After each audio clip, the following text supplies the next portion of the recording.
They say blood is thicker than water, but when my own daughter slammed the door in my face as snow piled up outside, I learned sometimes family ties are as fragile as glass. What she didn't realize? The keys to their dream vacation home were still in my purse. Today, I'm sharing how I went from shivering in my car during the worst blizzard in decades to reclaiming my dignity and teaching my ungrateful family the hardest lesson they'd ever learn. Before we jump back in, tell us where you're tuning in from, and if this story touches you, make sure you're subscribed, because tomorrow I've saved something extra special for you. I never thought at 68 years old I'd be starting over. My name is Martha Wilson, and for 43 years I poured everything into being a good wife and mother. After my husband Gerald passed away 5 years ago, I thought my daughter Rebecca would be my rock. Instead, I discovered just how quickly decades of love can be forgotten when money and convenience come into play. It all started last December. The first snowflakes had just begun falling outside my kitchen window as I stirred a pot of homemade chicken soup, Rebecca's favorite since childhood. My phone buzzed with a text from her. "Mom, Daniel and I need to talk to you, coming over in 20. No pleasantries, no explanation. Just the kind of abrupt message my daughter had started sending since marrying Daniel Pierce 3 years ago. I quickly set the table for 3, added a bit more salt to the soup, and pulled a freshly baked loaf of sourdough from the oven. Maybe they had good news. Perhaps a grandchild finally on the way? At 37, Rebecca had been focused entirely on her career at Daniel's real estate development firm, but lately she'd mentioned reconsidering their family timeline. The front door opened with a blast of cold air. Rebecca stepped in first, removing her designer boots with practiced precision. Daniel followed, his tall frame still bundled in a cashmere overcoat that probably cost more than my monthly social security check. Neither smiled. "Mom," Rebecca didn't even glance at the set table or the steaming pot of soup. "We need to discuss your living situation." I motioned toward the kitchen. "Let's talk over lunch? I made your favorite." Daniel checked his watch. "Actually, we can't stay. We have a meeting with investors in an hour. This won't take long." The way he said "this" sent a chill up my spine worse than the winter wind outside. I sat on the edge of my chair, hands folded in my lap like a schoolgirl about to be reprimanded. Rebecca took a deep breath. "Mom, we think it's time you downsize. This house is too big for just you, and frankly, the maintenance is becoming an issue." I looked around my modest 3-bedroom home, the same one where I'd raised Rebecca, where I'd nursed Gerald through his final months. Yes, the paint was fading in spots, and the kitchen dated back to the 90s, but it was immaculate. I'd always been meticulous about maintenance. "What issues?" I asked, genuinely confused. Daniel pulled out his phone, scrolling through photos. "The gutters are sagging on the east side. The driveway needs resurfacing. The landscaping is overgrown." He thrust the phone toward me, showing close-ups of minor imperfections I hadn't even noticed. I can take care of those things," I stammered. "Gerald left enough for basic repairs." Rebecca's expression softened momentarily, the first hint of the daughter I recognized. "Mom, it's not just the repairs. We're worried about you here alone, especially with winter coming. Remember last year when you fell bringing in groceries?" A minor slip on ice that had resulted in nothing more than a bruised hip, but they'd referenced it constantly since then. "We've found the perfect solution," Daniel interjected. "Morningside Village.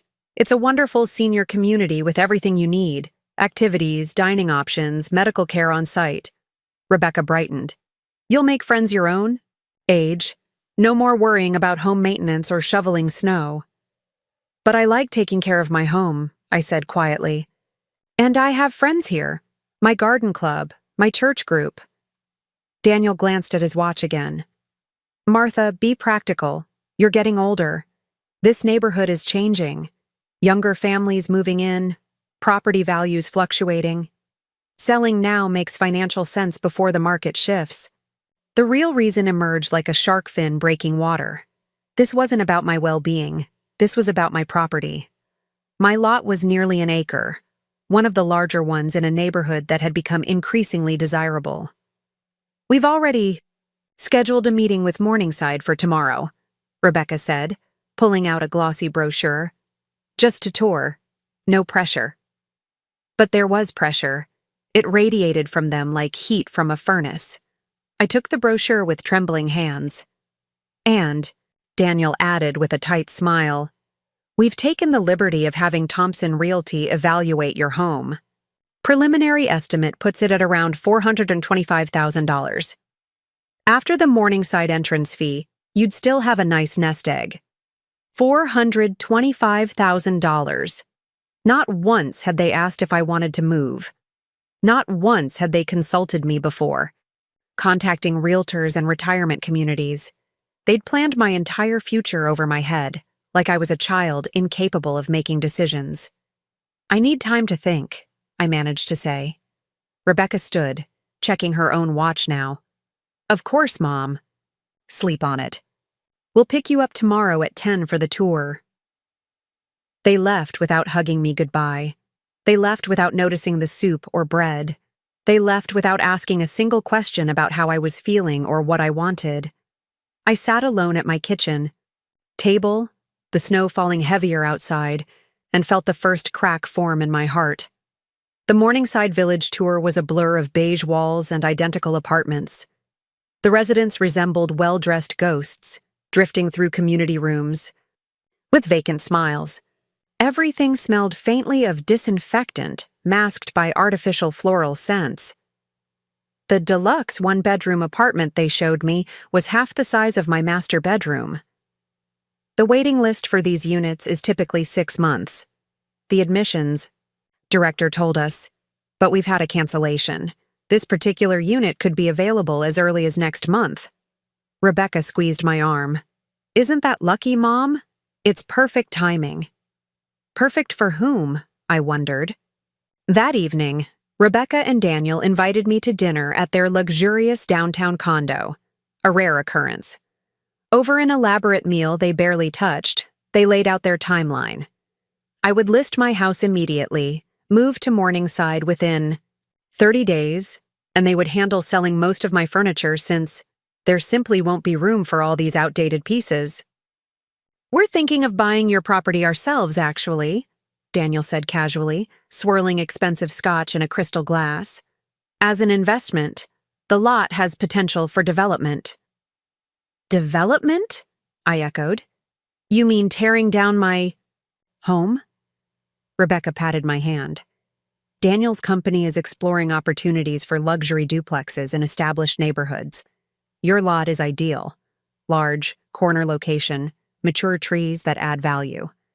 I stared at them. "You want to profit? From my home?"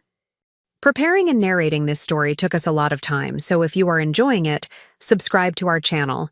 It means a lot to us. Now back to the story. "Mom," Rebecca sighed with thinly veiled frustration, "we're helping you. Real estate is just business. You taught me to be practical, remember?" I had taught her many things. Kindness, gratitude, respect.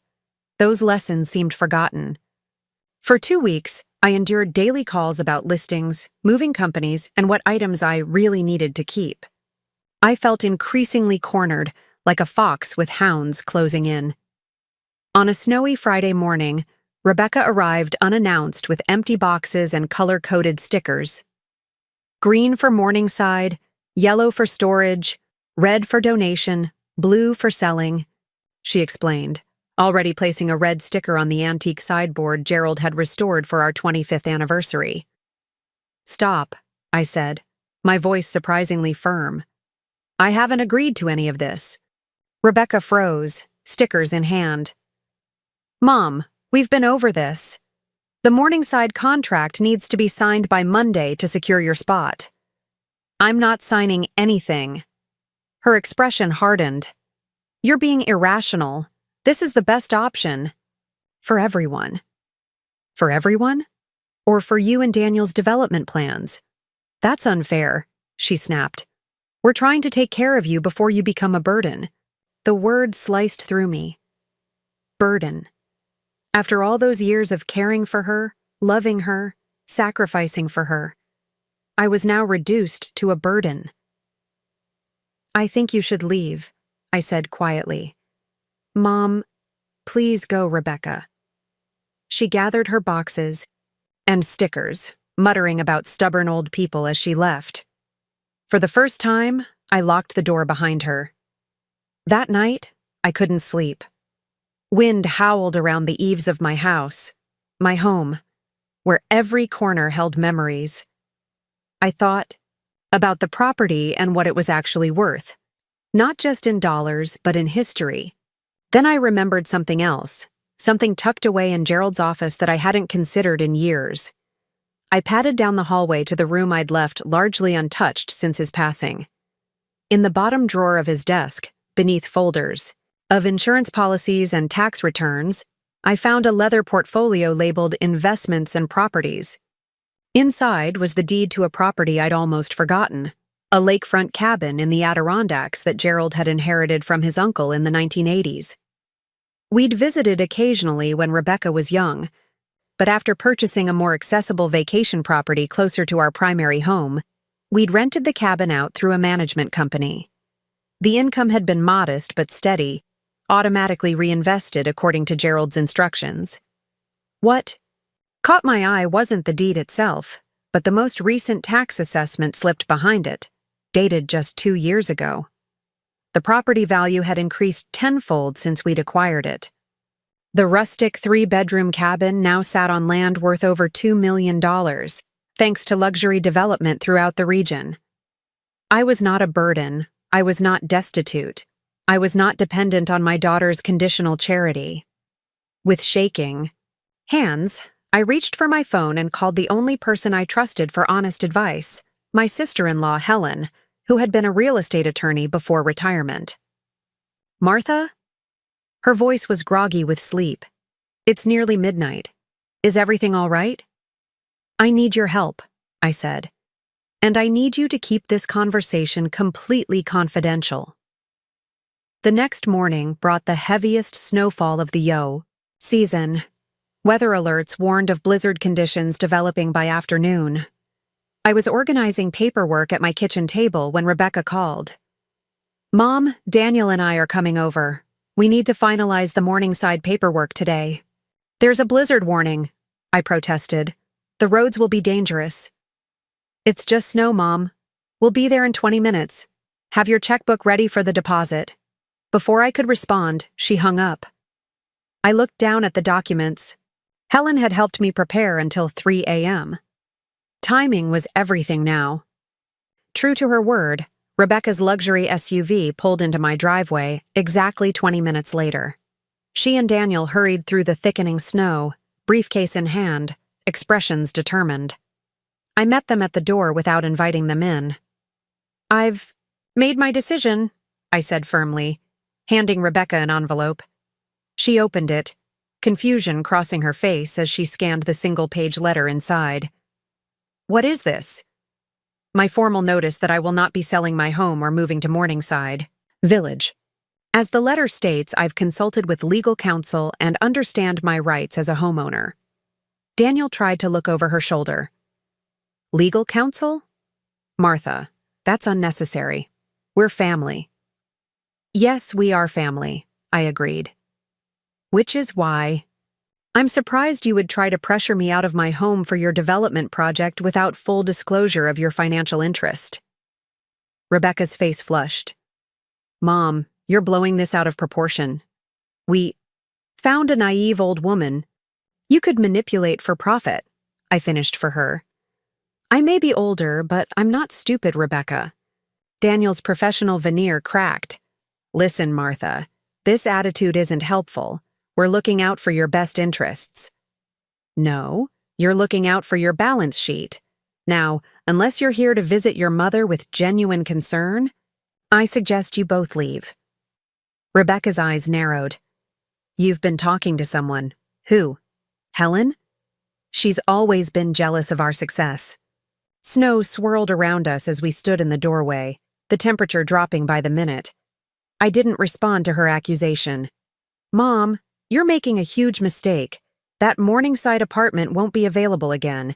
And when you change your mind in a month, don't come crying to us. I won't. Daniel checked his phone. Weather's getting worse. Let's go, Rebecca. Your mother has made her choice. He turned to me with cold professionalism. Martha, when you reconsider, and you will, our offer for the property stands, though I can't guarantee the same terms. As they turned to leave, Rebecca paused. By the way, we're going up to Crescent Lake this weekend for a business retreat. At least some members of this family are thinking about the future. Crescent Lake, the exclusive development adjacent to my Adirondack property. The irony almost made me smile. Drive safely, was all I said, closing the door as they trudged back to their vehicle. I watched from the window as they backed down my driveway, already arguing inside the car. The snow was coming down harder now, visibility decreasing by the minute. I should have felt victorious after standing my ground, but instead, I felt hollow. When had my daughter become this person? When had money and status replaced kindness and respect in her values? The weather deteriorated rapidly over the next few hours. By late afternoon, a full blizzard was raging, with wind gusts approaching 50 miles per hour and snow accumulating at 2 inches per hour. I was making tea when my phone rang, an unknown number. Mrs. Wilson? This is Officer Diaz with State Highway Patrol. Your contact information was listed as emergency for Rebecca Pierce. My heart lurched. Yes, that's my daughter. What's happened? There's been an accident, ma'am. Black ice on Route 87. Their vehicle slid off the road and struck a guardrail. No serious injuries, but their car isn't drivable. Relief flooded through me. Where are they now? At our station in Millbrook. We're about to close due to the storm conditions. They need someone to pick them up immediately. Millbrook was nearly an hour away in good conditions. In this weather. I'll come get them, I said without hesitation. The drive was treacherous. My old Subaru struggled through drifts already forming across back roads. Twice I nearly turned around, but the thought of Rebecca stranded kept me pushing forward. The highway patrol station was a small outpost, nearly dark when I arrived. Only a single officer remained inside with Rebecca and Daniel, both looking shaken and disheveled. Daniel had a cut above his eyebrow, butterfly bandaged closed. Rebecca's wrist was wrapped in an elastic bandage. Neither looked pleased to see me. Your mother drove through this mess to get you, Officer Diaz said with obvious approval. Lucky to have family willing to do that. Rebecca mumbled a thank you as they collected their overnight bags salvaged from their wrecked SUV. The tension in the car on the return journey was palpable. The cabin reservation at Crescent Lake. Daniel finally broke the silence. We'll never make it tonight. You can stay with me, I offered. Wait out the storm safely. Rebecca's silence spoke volumes. She didn't want to stay with me, even in a blizzard, but they had no choice. Back at my house, I made up the guest room with fresh sheets and towels, prepared a simple dinner of soup and sandwiches, and gave Daniel some of Gerald's old clothes to change into. They accepted my hospitality with stiff politeness, retreating to the guest room immediately after eating, the door closing with finality. I sat in my living room watching the snow transform my world into a blank canvas, wondering if anything would ever break through the wall between my daughter and me. Around midnight, I heard their hushed, angry voices from the guest room. Complete disaster. The investors expected us tonight. Now Marshall's group will get the first presentation. It's not my fault the car skidded, Rebecca. We should have taken my car. Your fancy sports tires are useless in snow. Can we focus on the actual problem? We're stuck in your mother's house with no transportation, 30 miles from the most important presentation of the year, in the middle of a blizzard. Their voices dropped lower, and I moved away from the hallway, not wanting to eavesdrop further. Whatever business opportunity they were upset about missing seemed more important to them than their narrow escape from serious injury.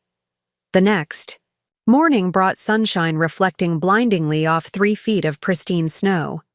Roads were impassable, power lines down across the county.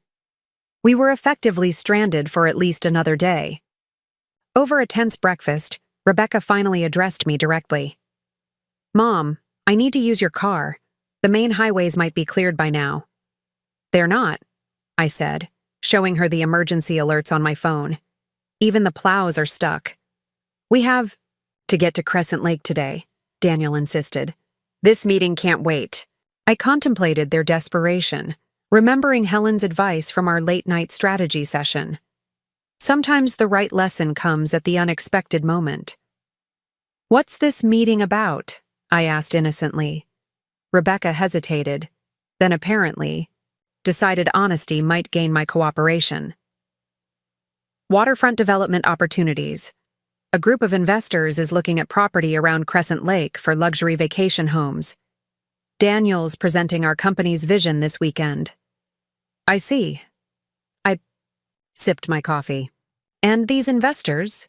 They're only meeting with your company?" Daniel shifted uncomfortably. "There are competitors, 3 development firms presenting concepts.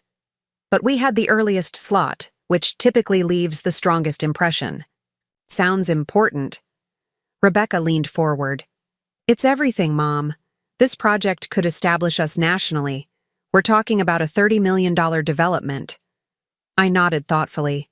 "Well, the roads to Crescent Lake will be cleared?" "Eventually. Probably by tomorrow." "Tomorrow is too late." Rebecca's composure cracked. "By then, Marshall Development will have swooped in and taken our investors." "I might be able to help," I said slowly. "There is one way to reach Crescent Lake today." Their attention snapped to me like predators sighting prey. "The lake property adjacent to Crescent Lake," I explained. "It has a private access road that connects to the lake community. The elevation is lower, more protected from drifts. It might be passable with the right vehicle." Daniel was already reaching for his phone. "I'll call a car service with 4-wheel drive." "That won't work," I interrupted. "It's private property. The road isn't on GPS. You need permission and gate access." "Then who?" "I can get you access," I said simply. Rebecca's eyes narrowed with suspicion. "How?" This was the moment Helen and I had planned for, though we never anticipated a blizzard would deliver it so perfectly. "Because I own it." Silence fell over my kitchen, broken only by the distant sound of melting snow dripping from the eaves. "You." "What?" Rebecca finally managed. "The Pine Haven property on Whitefish Bay. It borders Crescent Lake to the north. Your father inherited it from his uncle Walter back in the 80s. Daniel's expression transformed from confusion to calculation at breathtaking speed. "That's impossible. That property is worth just over $2 million according to the last assessment," I finished for him. "Yes, I know." Rebecca's face had drained of color. "But you were going to move to a retirement home. You said Gerald left you just enough for repairs." "I never said that. You assumed it." I rose and went to the hall closet, returning with a folder of documents. "Here's the deed, the most recent survey, and the property tax statements." They passed the papers between them, their expressions shifting between shock and disbelief. "The cabin itself is modest," I continued casually.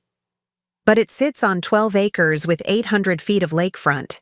The rental income goes into a separate account I use for maintenance and improvements." Daniel found his voice first.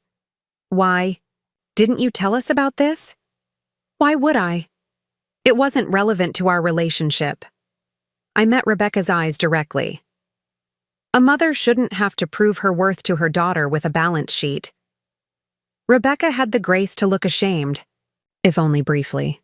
So, Daniel cleared his throat, businessman mode reactivating. About that access road. I'll call my property manager to clear it and meet you at the gate, I said. He has a snowplow attachment for his truck. But first, we need to have an honest conversation. For the next hour, we talked more openly than we had in years. I explained that I had no intention of leaving my home, that I was fully capable of managing my affairs, and that I expected to be treated with respect, not as a burden or an obstacle to their ambitions. I don't need your financial support, I told them plainly. What I need is my daughter back, the one who once valued family above profit margins. Rebecca's eyes filled with tears for the first time. Mom, I didn't realize. With Dad gone, I thought you needed us to take control. Daniel and I just wanted to make sure you were taken care of. By taking my home for your development project? I asked gently. Her silence was answer enough. The property at Whitefish Bay, Daniel interjected, unable to resist. Have you considered its development potential? The return could be… Daniel. Rebecca cut him off sharply. Not now. To my surprise, he backed down, looking properly chastened. I made the call to my property manager, who confirmed he could. Clear the access road within 2 hours. While we waited, an uncomfortable truce settled over the house. Rebecca helped me wash the breakfast dishes, something she hadn't done in years, while Daniel made calls to reschedule their presentation for later that evening. As promised, the property manager called when the road was cleared. I handed Rebecca a set of keys I'd kept in Gerald's desk. The gate code is 1978, I told her. The year you were born. Something flickered in her eyes. Recognition. Remembrance of the mother I had always been. The cabin will be cold, I continued. Thermostat is by the kitchen door. There's firewood on the back porch. The investors won't expect luxury accommodations given the weather emergency. You're not coming with us? She asked, sounding genuinely surprised. No, this is your business opportunity. I'm staying here in my home, where I belong. Before they left, Rebecca hugged me awkwardly, whispering, I'm sorry, Mom, for everything. It wasn't enough, not yet, but it was a beginning. After they drove away in my Subaru, Daniel had insisted on renting a luxury SUV once they reached Crescent Lake. I called Helen with an update. Perfect timing, she chuckled. The blizzard was divine intervention. Maybe, I said, watching. The sun glint off the snow-covered trees. Or maybe just a reminder that some forces are beyond our control. Do you think this experience changed anything? She asked. Time will tell. At least now they know I won't be pushed around. 3. Days later, Rebecca called. Their presentation had gone exceptionally well, partly because they were the only developers who managed to reach the investors during the storm. The exclusivity of arriving via private access had impressed everyone involved. The investors want to see the entire area, she said hesitantly, including your property. They're wondering if the parcels could be developed together. I took a deep breath. My property isn't for sale, Rebecca. I know, Mom. I told them that. She paused. Actually, I told them it belongs to my mother, who taught me the value of holding on to what matters, and that some things aren't for sale at any price. For the first time in too long, I heard sincerity in my daughter's voice. The following. Weekend, Rebecca came alone. No Daniel, no paperwork, no agenda. She brought homemade soup, admittedly purchased from the gourmet market, but it was the thought that counted, and sat with me looking through old photo albums. We talked about Gerald, about her childhood, about what we both wanted for the future. I don't think I ever thanked you, she said as evening fell, for coming to get us during the blizzard. After how we treated you, you would have been justified in leaving us stranded. That's not how family works, I replied simply. She nodded, understanding beginning to dawn. I'm learning that, again. It wasn't perfect reconciliation, but it was a start. The lakefront property had opened her eyes, but I hoped something more important was happening. She was beginning to see me, her mother, not as an asset or liability, but as a person deserving of dignity and respect. As for Daniel, he still occasionally mentions development opportunities, but the predatory gleam has faded from his eyes. Knowledge of my financial independence changed the power balance permanently. Last month, I invited them to spend a weekend at the lake cabin, not for business, but for family time. To my surprise, they accepted. Watching Rebecca skip stones across the water like she did as a child, I realized that sometimes your ground isn't about winning a battle, but about creating space for something better to grow. The snow that had nearly separated us forever had melted long ago, but its lesson remained crystal clear. True wealth isn't measured in property values or investment portfolios, but in relationships strong enough to weather any storm. 2 weeks passed after my confrontation with Rebecca and Daniel. The snow had melted into dirty slush piles along the roadways, and life had seemingly returned to normal. But the fragile peace wouldn't last. I should have known better. I was tending to my African violets in the sunroom when my doorbell rang. The clock on the wall read 10:15 a.m., too early for mail delivery, too late for newspaper collection. When I opened the door, I found not Rebecca or Daniel, but a professional-looking woman in her 30s clutching a leather portfolio. Mrs. Wilson? Martha Wilson? Her smile was practiced, pleasant without warmth. I'm Vanessa Clark from Sunset. Transitions. Your daughter scheduled a home evaluation today? I gripped the doorframe, momentarily speechless. I'm sorry. What kind of evaluation? Vanessa consulted her tablet. Senior Transition Services. We help families organize, downsize, and prepare homes for sale while coordinating moves to retirement. Communities.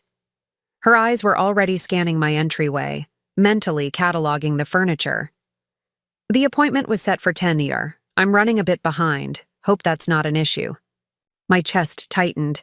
So this was Rebecca's new approach, bypassing my refusal by bringing in professionals to pressure me. There's been a misunderstanding, I said firmly. I haven't agreed to any evaluation. My daughter made this appointment without my knowledge or consent. Vanessa's smile faltered. Oh, well, this is awkward. She lowered her voice as if sharing a confidence. This happens sometimes. Family members often have different timelines for these transitions. Perhaps I could just do a quick walkthrough while I'm here? No obligation. No, thank you. I stood my ground, remembering Helen's advice to be direct. I'm not selling my home or moving to a retirement community. My daughter doesn't speak for me in these matters. Something flickered across Vanessa's face, annoyance briefly masquerading as concern. Mrs. Wilson, I understand this is difficult. Change is scary at any age, but especially, it's not about fear, I interrupted. It's about autonomy. I'm perfectly capable of making my own decisions about where and how I live. She tried once, more. Your daughter mentioned safety concerns. My daughter is mistaken. Thank you for your time, Ms. Clark. I closed the door gently but firmly, then leaned against it, my heart pounding. The audacity was breathtaking. Rebecca hadn't even mentioned this appointment. I had barely collected myself when my phone rang. Rebecca. Mom, Vanessa should be there by now. She'll help you sort through. She was here, I said, keeping my voice steady despite my anger. I sent her away. A beat of silence. You what? Rebecca, we've discussed this. I'm not selling my home. You had no right to send someone here, without even telling me. Mom, be reasonable. Vanessa is a professional. She could have helped you see how much better off you'd be. By pressuring me into a decision I've already clearly rejected? I could hear my voice rising and took a deep breath. This has to stop, Rebecca. I will not be manipulated. It's not manipulation. It's caring. Why can't you understand we're trying to help? If you truly want to help, you could start by respecting my decisions. Rebecca's voice hardened. This isn't just about you, Mom. That property is part of our family legacy. Dad would have wanted it put to good use, not sitting there deprecating while you stubbornly cling to the past. The mention of Gerald sent a fresh wave of pain through me. Don't you dare presume to know what your father would have wanted, I said quietly. Gerald believed in respecting people's choices. He never would have forced anyone, especially me, into a life they didn't choose. Well, he's not here, Rebecca snapped, and someone needs to make practical decisions before… She stopped abruptly. Before what, Rebecca? Become completely senile? Die and leave you with a mess to clean up? Please finish your thought. This isn't productive, she muttered.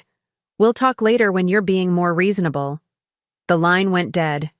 I set the phone down with trembling hands. The conversation had confirmed my worst fears.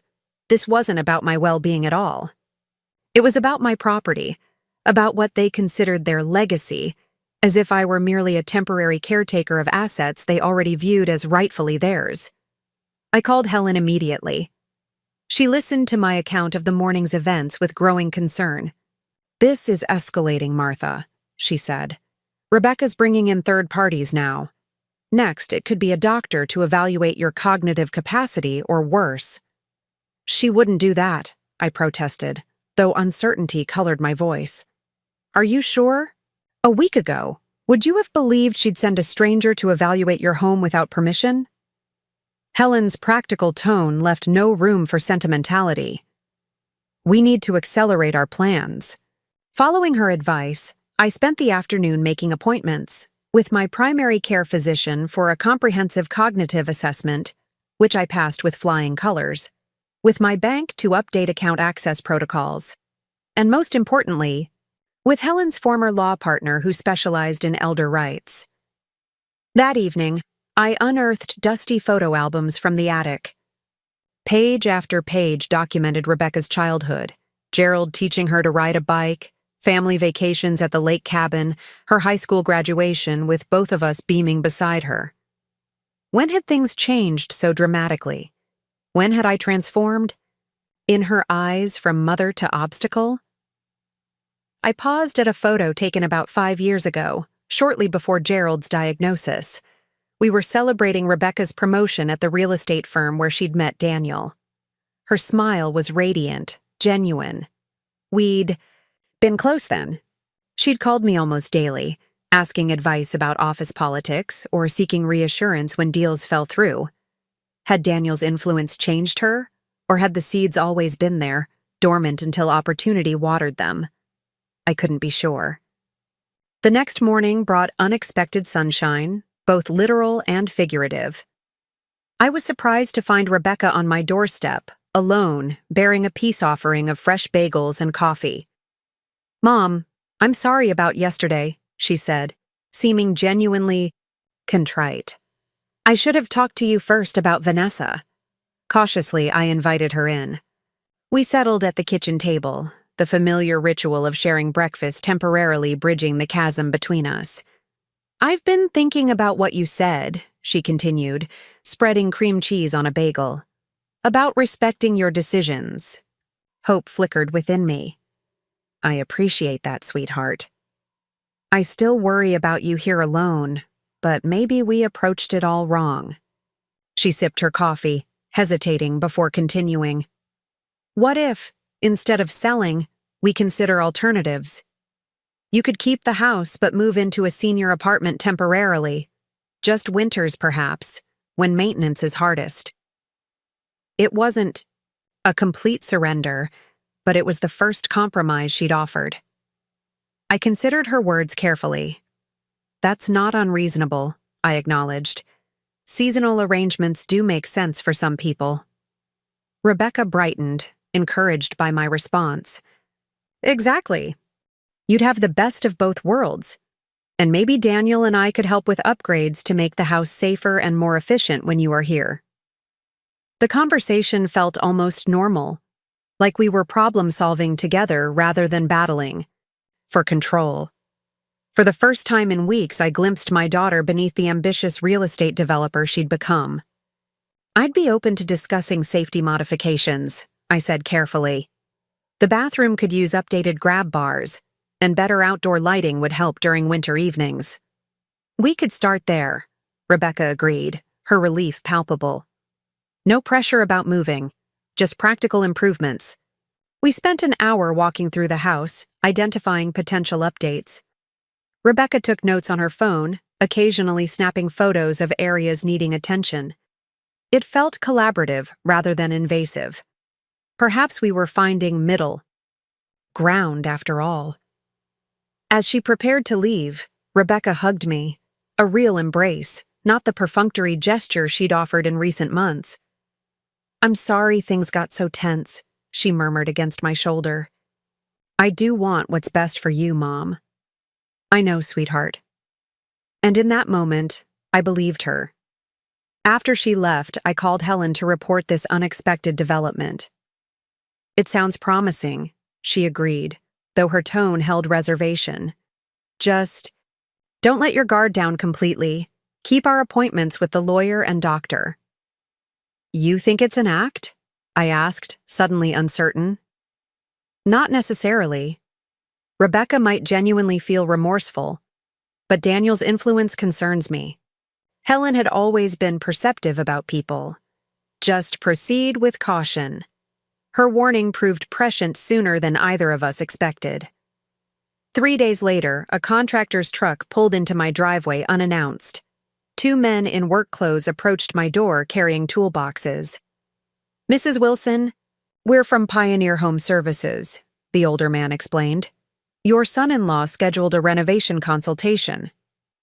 Again, no prior discussion with me. No respect for my autonomy.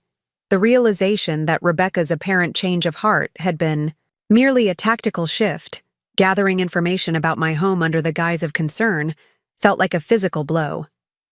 "I didn't authorize any renovations," I told them firmly. The men exchanged uncomfortable glances. "Ma'am, we have a signed work order for a bathroom remodel starting next week. Materials have been ordered. By Daniel Pierce, he has no authority to commission work on my property. The paperwork has both his signature and Rebecca Wilson Pierce as homeowners," the younger man said, checking a document on his tablet. Ice flooded my veins. They had misrepresented themselves as owners of my home. This wasn't just pushy, it was potentially fraudulent. "I'm Martha Wilson," I said, my voice steadier than I felt. "I am the sole owner of this property. Whatever paperwork you have is incorrect." After an awkward exchange, the contractors left, promising to contact Daniel for clarification. Once alone, I sank into my armchair, physically shaking with anger and betrayal. The bagels and coffee, the collaborative planning session, all of it a ruse to assess what renovations they could justify imposing. I called Rebecca immediately. She answered on the 4th ring, her voice carefully neutral. "What contractors did Daniel send to my house?" I demanded, bypassing pleasantries. A hesitation. "Mom, we discussed improvements. We discussed possibilities. I never authorized anyone to begin work or order materials." My voice rose despite my efforts to remain calm. "And I certainly never gave either of you permission to represent yourselves as the property owners." "That must be a misunderstanding," Rebecca said quickly. "Daniel probably just used our company account to get a better rate. These contractors know us professionally." "The men specifically said the paperwork listed you both as homeowners." Another pause. "I'll talk to Daniel about it." "This isn't just about miscommunication, Rebecca. This is misrepresentation, possibly fraud." "Mom!" Her voice sharpened. "That's a serious accusation. We're trying to help make your home safer. Why are you fighting us on every single thing?" "Because you're not listening. You're not respecting my boundaries or my ownership rights." "Ownership rights," she repeated bitterly. "Is that all you care about? Your precious house?" The irony was staggering. That's rich coming from the person trying to force me out or take control of my property. You know what? Fine. Live alone in your deteriorating house. Fall in the shower with no one to help you. Is that what you want? What I want is my daughter back, I said quietly. The one who respected me as a person, not just an obstacle to inheritance. Rebecca was silent for several seconds. You've changed since Dad died, she finally said, her voice cold. You've become paranoid, suspicious. Maybe you do need a medical evaluation. The threat was thinly veiled. I ended the call before saying something I might regret, then immediately called Helen, who listened with mounting alarm. Martha, this is serious, she said. Misrepresenting themselves as property owners crosses a line. We need to accelerate our timeline. What timeline? I asked, confused. For revealing your financial position. They clearly believe you're vulnerable, both emotionally and financially. That perception is driving their behavior. You think I should tell them about the lakefront property now? Helen hesitated. Not yet, but we need stronger legal protections. In place immediately. I'll call Edward at the firm. He can see you this afternoon. By sunset, I had signed documentation firmly establishing a revocable trust for my assets, including both properties. The trust included incapacity provisions that would prevent Rebecca or Daniel from gaining control through claims about my mental fitness. Edward, Helen's former colleague, also drafted a stern cease and desist letter regarding any unauthorized work or misrepresentation of my property ownership. We won't send this yet, he explained, but it's ready if needed. Sometimes just knowing consequences exist is enough deterrent. That evening, I sat on my back porch watching twilight settle over the garden Gerald had loved so dearly. Daffodils were pushing through the soil where he'd planted hundreds of bulbs in his final autumn, determined to leave beauty behind. So you'll remember to look forward to spring, he'd told me, his breath labored from exertion. I wondered what advice he would offer now. Gerald had always seen the best in Rebecca, even when her ambition occasionally overshadowed her compassion. She's driven, he'd say with paternal pride, just like you were at her age. But even he would struggle to justify her recent behavior. The doorbell rang, startling me from my reverie. Through the security peephole, I was surprised to see Daniel alone on my porch, his expression uncharacteristically contrite. Against my better judgment, I opened the door. Martha, he began immediately, I owe you an apology about the contractors. There was a miscommunication in the paperwork. Misrepresentation, not miscommunication, I corrected, standing firmly in the doorway without inviting him in. He winced. Fair enough. It was wrong, and I've canceled the work order. He held up his phone, showing an email confirmation of cancellation. Rebecca doesn't know I'm here. That surprised me. Why the secret visit? Daniel shifted uncomfortably. Because I think we've handled this whole situation badly. Rebecca is struggling. She won't admit it, but losing Gerald hit her harder than she shows. In her mind, making sure you're taken care of is something she promised him. The mention of a promise to Gerald caught me off guard. She never mentioned that. It was during his final days, Daniel explained, his usual corporate polish temporarily absent. She told him she'd make sure you were never alone or in need. I think she's interpreting that promise very literally, equating your independence with failing him somehow. I studied Daniel's face, searching for signs of manipulation. He seemed genuinely concerned, though whether for Rebecca or for salvaging. Their plans, I couldn't be certain. Why are you telling me this now? Because she came home crying yesterday after your phone call. Said she was losing you too. He met my eyes directly. Martha, we've approached this all wrong. The aggressive tactics, the pressure, it's not working and it's destroying your relationship with Rebecca. Despite my suspicions, his words resonated with my deepest fear. losing my daughter completely over this conflict. "What exactly are you proposing?" I asked cautiously. "A reset. No more talk about selling or moving. No renovations without your explicit approval. Just family dinners, regular visits, rebuilding trust."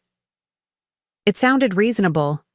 Too reasonable from the man who weeks earlier had dismissed my autonomy without a second thought.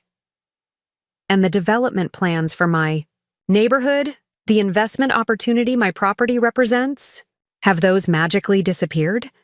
I couldn't keep the skepticism from my voice. Daniel had the grace to look uncomfortable. "Business is business, Martha. Yes, your property has development potential. Yes, our company is interested in the neighborhood, but we can separate that from family matters." "Can you? Can Rebecca?" I pressed.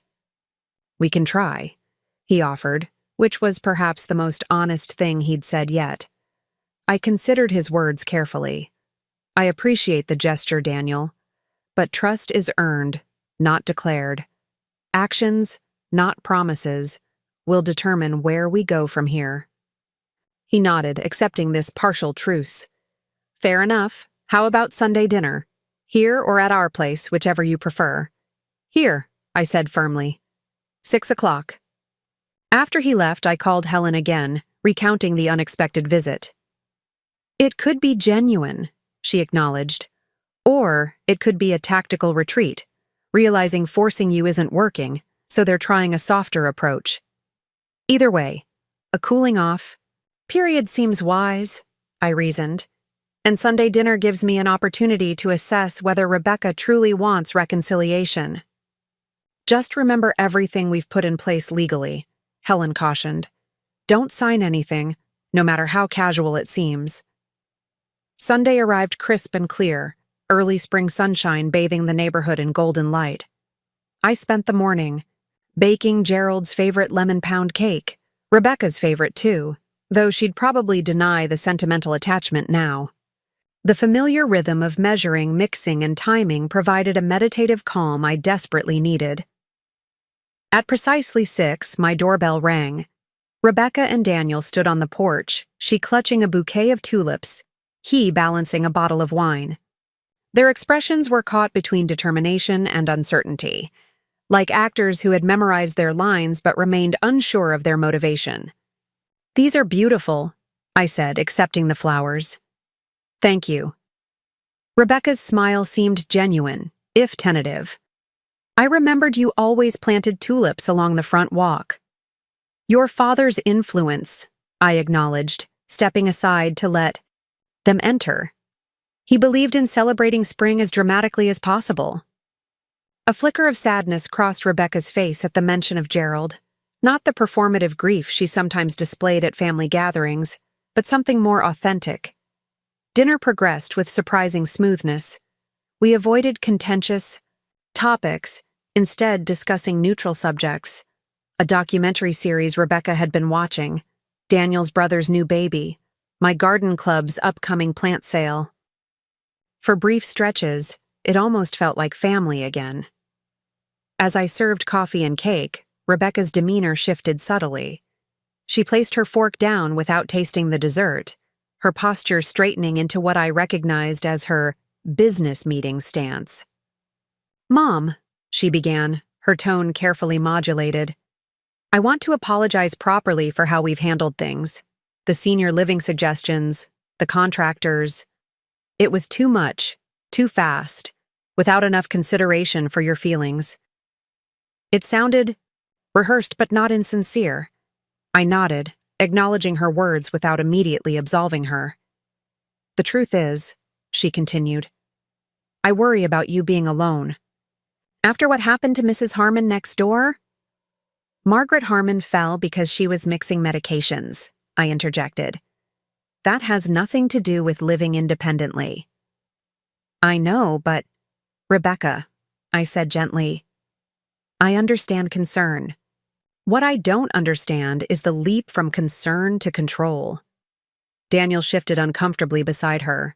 Rebecca pressed on. "You're right. crossed boundaries. She took a deep breath. So I have a new proposal. No pressure, just an option to consider. I raised an eyebrow, waiting. There's a new development called Willow Creek Cottages about 15 minutes from our place. They're independent living homes, actual small houses with full kitchens, private yards, but within a community that offers optional services like maintenance and security. It was a more reasonable suggestion than Morningside Village had been, but still presumed my willingness to leave my home. I appreciate the thought, I said carefully, but I'm not interested in moving. Just visit the model home, Rebecca urged. It's beautiful, modern, accessible design, but with character. Nothing institutional about it. Rebecca? Mom, please, just look. If you hate it, I promise I'll drop the subject completely. I studied my daughter's face, trying to discern her true motivation. Was this genuinely about finding a compromise, or just another angle of approach toward the same goal? One visit, I finally agreed. No paperwork, no commitments, no pressure afterward. Relief spread across her features. Thank you, that's all I'm asking. The remainder of the evening passed pleasantly enough. As they prepared to leave, Rebecca embraced me with what felt like genuine warmth. I miss you, Mom, she whispered. I miss how things used to be between us. The simple admission caught me off guard, vulnerability breaking through her professional veneer. For a moment, I glimpsed my little girl again, the one who had once climbed into my lap after scraping her knee, seeking comfort and reassurance. I miss you too, sweetheart, I replied softly. After they left, I sat alone in my living room, emotions swirling like autumn leaves in a whirlwind. Part of me wanted desperately to believe in Rebecca's apparent change of heart. Another part remained, vigilant, wary of manipulation dressed as concern. The proposed visit to Willow Creek Cottages took place the following Saturday. The development was admittedly lovely. Thoughtfully designed homes with universal accessibility features seamlessly integrated into attractive architecture. Nothing about the place screamed senior housing, and residents appeared active and engaged, tending gardens or chatting with neighbors. What do you think? Rebecca asked eagerly as we toured a model unit. The primary bedroom has a zero-step shower. And look, the kitchen counters are adjustable height. It's very well designed, I acknowledged, running my hand along a beautifully crafted maple countertop. I can see the appeal for many people. But not for you, she concluded, disappointment evident in her voice. I turned to face her directly. Rebecca, this isn't about the quality of the housing. These are beautiful homes in a lovely community. Then what's holding you back? Choice, I said simply. My home isn't just a structure. It's 40 years of memories, of life with your father, of raising you. It's my garden where I know every plant's history. It's familiar creeks and sounds that comfort me at night. But beyond that, I continued gently, it's about autonomy, about making my own decisions rather than having others decide what's best for me. Rebecca's expression faltered between frustration and reluctant understanding. I just want you to be safe. I know, and I appreciate that concern. But safety isn't just physical. It's also emotional, psychological. Being forced from my home would damage that sense of security far more than living independently. She nodded slowly, though I could tell my resistance still frustrated her. Will you at least keep it as an option for the future? I can do that, I conceded. If circumstances change substantially, I promise to reconsider appropriate alternatives. It wasn't the enthusiastic embrace of her plan that Rebecca had hoped for, but she accepted this compromise with reasonable grace. On the drive home, our conversation turned to lighter topics. Community events, a new restaurant she'd tried, my upcoming garden club presentation on heirloom roses. For the next 2 weeks, an uneasy peace prevailed. Rebecca called regularly, our conversations carefully navigating around contentious subjects. Daniel sent a handyman to fix my leaking kitchen faucet, with my prior permission notably. Small gestures of reconciliation accumulated like the first tentative snowflakes of winter. I began to lower my guard, hoping we might actually be finding our way back to a healthier relationship. Helen remained skeptical, but even she acknowledged the positive shift in dynamics. "Just maintain boundaries," she advised during our weekly lunch. "Reconciliation doesn't mean capitulation." I was still basking in cautious optimism when everything shattered on a rainy Tuesday afternoon. I had just returned from a doctor's appointment, a routine checkup that had gone perfectly well, when I noticed an unfamiliar car in my driveway. A silver sedan with a discreet magnetic sign on the door. Comprehensive Senior Evaluations. Approaching my front door, I found a middle-aged man in a blazer conversing with Rebecca on my porch. She froze when she saw me, guilt flashing across her face like lightning. "Mom, you're home early. I thought your appointment was until 3. "The doctor was running ahead of schedule," I replied coolly, my gaze shifting between her and the stranger. "What's going on here?" The man extended his hand professionally. "Mrs. Wilson, I'm Dr. Gabriel Mercer. I'm here to conduct a home safety and cognitive evaluation." My blood ran cold. "Cognitive evaluation?" Rebecca jumped in quickly. "It's just a standard assessment, Mom, for insurance purposes, to make sure I'm not losing my mind," I finished for her, anger rising like floodwater. "To build a case that I'm incompetent to manage my affairs?" Dr. Mercer had the grace to look uncomfortable. "Mrs. Wilson, these evaluations are quite routine. Many families find them reassuring." "I haven't consented to any evaluation," I stated firmly, "and I'd like you to leave my property immediately." He glanced at Rebecca, who had paled considerably. "Perhaps we should reschedule when—" "There will be no rescheduling," I interrupted. "My daughter has no authority to arrange cognitive evaluations without my consent." After an awkward moment, Dr. Mercer nodded, handed Rebecca a business card, and retreated to his vehicle. I unlocked my front door without looking at my daughter, my hands trembling with suppressed rage and disappointment. "Mom, please," Rebecca followed me inside. "It's not what you think." I turned to face her, no longer bothering to mask my hurt. "Then what is it, Rebecca?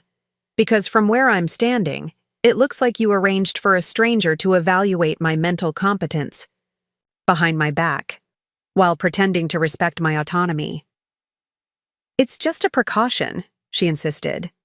"The insurance company recommended—" "What insurance company? I haven't changed my policy." She faltered. The company we were considering for the cottage at Willow Creek. They offer a discount if—" "Stop lying to me," I said quietly. "There is no insurance requirement. You're building a case to challenge my competence, to take control of my property and my life." "That's not true." But her eyes slid away from mine, confirmation in her avoidance. "I saw the paperwork in his hand, Rebecca. Capacity evaluation for guardianship consideration. Do you think I'm blind as well as senile?" Her composure cracked. "Mom, you're being so stubborn about everything. We're trying to help you. Dad would have wanted—" "Don't you dare invoke your father in this scheme," I said, my voice dangerously soft. "Gerald believed in dignity and respect. He would be ashamed of these tactics." Rebecca's face flushed with anger and embarrassment. "You're twisting everything. Daniel and I are looking out for your best interests. Someone has to make practical decisions before— "Before what? Before I die and you lose your chance at my property? Is that what this is really about?" "God, Mom, not everything is about your precious house." "Then why the obsession with moving me out of it? Why the contractors presenting themselves as owners? Why the cognitive evaluation that could lead to declaring me incompetent?" Rebecca had no answer, her silence more damning than any protestation could have been. "I think you should leave," I said finally. and I think we need some distance while I reconsider our relationship." "Mom." "I mean it, Rebecca, go." After she left, I called Helen in tears, the betrayal cutting deeper than I'd anticipated. After 5 years of widowhood, I'd thought I understood loneliness. But this deliberate undermining by my only child, introduced me to an entirely new dimension of isolation. Helen arrived within the hour, her practical nature temporarily set aside as she wrapped me in a fierce hug. "I'm so sorry, Martha," she murmured. "You didn't deserve this." "What kind of daughter arranges a cognitive evaluation without even discussing it?" I asked, my voice breaking. "Am I so unreasonable that this seemed necessary?" Helen guided me to the sofa, keeping one arm around my shoulders. "This isn't about you being unreasonable. It's about control. Rebecca and Daniel have convinced themselves they know what's best, and they're willing to use any means to achieve it. Including having me declared incompetent," I said bitterly. "Which would never succeed," Helen assured me. "You've had a complete medical workup showing you're perfectly sharp. We've established the trust with ironclad capacity provisions. They're grasping at straws." "It's not even about the legal ramifications," I admitted, wiping away tears. "It's the betrayal, the sneaking around, the lies." Helen nodded, understanding the deeper wound. "What do you want to do now?" I considered the question carefully, emotions gradually settling into clarity. "I need to protect myself, not just legally, but emotionally. I can't keep riding this roller coaster of reconciliation and betrayal." "Distance might be wise," Helen agreed. "Give yourself space to heal. And I need to be completely transparent about my financial situation," I continued, conviction growing. "No more secrets. If Rebecca and Daniel are motivated by belief that I'm financially vulnerable, that misperception needs correction." "The lakefront property reveal?" "Yes, but not as a gotcha moment, as simple clarity about where things stand." Helen squeezed my hand supportively. "When?" "Soon," I decided. "But first, I need time to process this betrayal and decide what kind of relationship, if any, I want moving forward." The rain outside intensified, drumming against the windows like nature's percussion accompanying my grief. For the first time since Gerald's death, I allowed myself to face the possibility that my relationship with Rebecca might be permanently damaged. Not just strained, but fundamentally broken. "What if this can't be fixed?" I whispered, voicing my deepest fear. Helen's answer was gentle but unflinching. "Then you'll grieve that loss too, Martha. And you'll continue building a life filled with people who respect and value you. Family isn't just blood. Sometimes it's the people who treat us with dignity when we're most vulnerable." As dusk settled over my neighborhood, I realized Helen was right. Whatever came next with Rebecca, reconciliation or permanent estrangement, I would face it from a position of strength and self-respect. The fragile older woman they'd tried to label me as didn't exist. In her place stood someone far stronger, a woman who had loved and lost, who had built a life of meaning, and who would not surrender her autonomy to anyone, even those she loved most dearly. The storm outside my windows would eventually pass. And so would this one. Whether Rebecca would remain in my life afterward remained to be seen. 3 days passed without a word from Rebecca. No apologetic phone calls, no text messages, no surprise visits with peace offerings. The silence was both a relief and a fresh wound, confirmation that when confronted directly about her manipulative behavior, she had no genuine defense to offer. I spent those quiet days reorganizing Gerald's office, a task I'd avoided since his passing. Each folder and notebook contained echoes of his methodical mind, financial records meticulously maintained, property documents arranged by acquisition, date, investments tracked with precise notations. Among these papers, I discovered something unexpected. A sealed envelope addressed to Rebecca, dated just 2 weeks before his death. My hands trembled as I held it. Gerald had never mentioned writing a letter to our daughter. Had he asked me to deliver it, and I'd forgotten in the fog of grief? Or had he tucked it away deliberately, perhaps waiting for a moment when she might need his guidance most? I placed the envelope in my bedside drawer, uncertain whether to forward it immediately or wait for some resolution in our current conflict. The discovery left me feeling both comforted by Gerald's foresight and melancholy at this newfound connection to him. On the 4th day, my phone rang just after breakfast. Not Rebecca, but Daniel. "Martha," he began without preamble, "this has gone far enough. Rebecca's devastated." I took a measured breath. "Good morning to you too, Daniel. Look, I understand you're upset about the evaluation, but Rebecca was just being thorough. Insurance companies—" "Please stop," I interrupted. "We both know there was no insurance requirement." The cognitive assessment was arranged to build a case for guardianship. A telling pause. "That's not—" he started, then recalibrated. "Martha, regardless of how you're interpreting events, the fact remains that Rebecca is heartbroken. She believes you've cut her out of your life." "I asked for space to process a significant betrayal," I clarified. "That's not the same as cutting someone out permanently." Daniel's voice hardened. "Space, time. Whatever you want to call it, it's cruel to leave her hanging like this. She's your daughter." "Yes, she is," I agreed, "which makes her actions all the more painful." "So, what now? What's your endgame here? Making her suffer?" "Indefinitely?" The question startled me.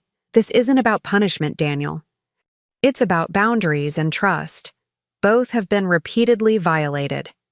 "People make mistakes," he countered. "Families forgive. Forgiveness doesn't preclude consequences or necessary distance." Daniel sighed dramatically. "Rebecca's birthday dinner is Saturday.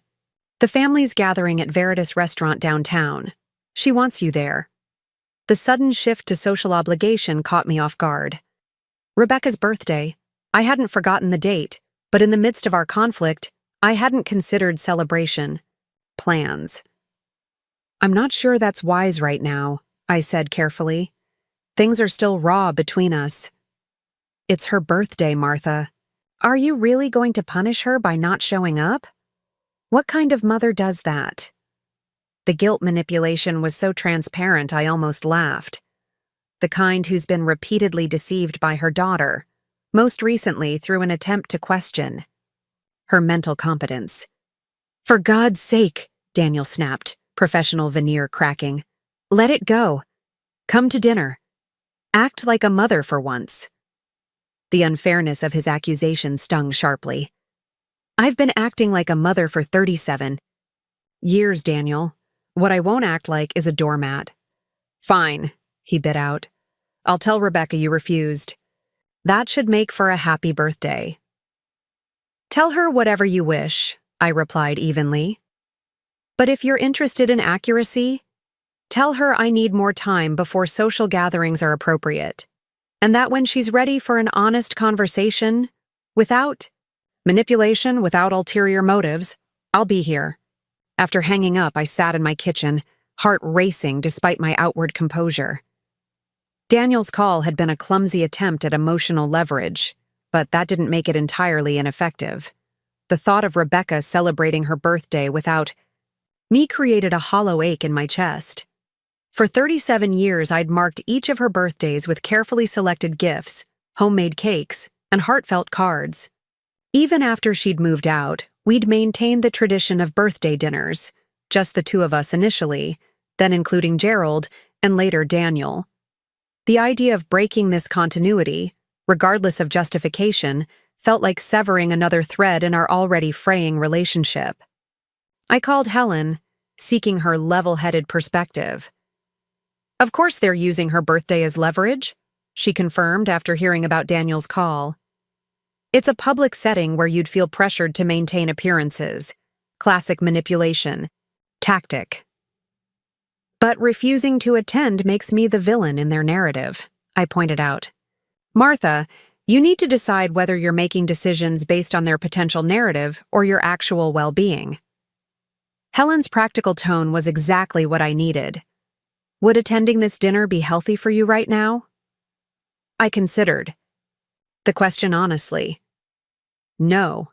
It would be performative and tense. Then don't go. Send a card and gift if you feel that's appropriate, but protect your emotional health. After our call, I selected a birthday card from my stationery collection. Not the humorous one I'd purchased months earlier, but a simple, elegant design with minimal text. Inside, I wrote, "Rebecca, wishing you joy on your birthday. When you're ready for an honest conversation about recent events, I'm here. With love, Mom." I enclosed a gift certificate to her favorite bookstore. Impersonal, perhaps, but appropriate, given our current distance. After addressing the envelope, I drove to the post office rather than leaving it in my mailbox for pickup. The small errand provided purpose, a concrete action amid emotional uncertainty. On Rebecca's birthday, I received a text message from an unexpected source, her husband.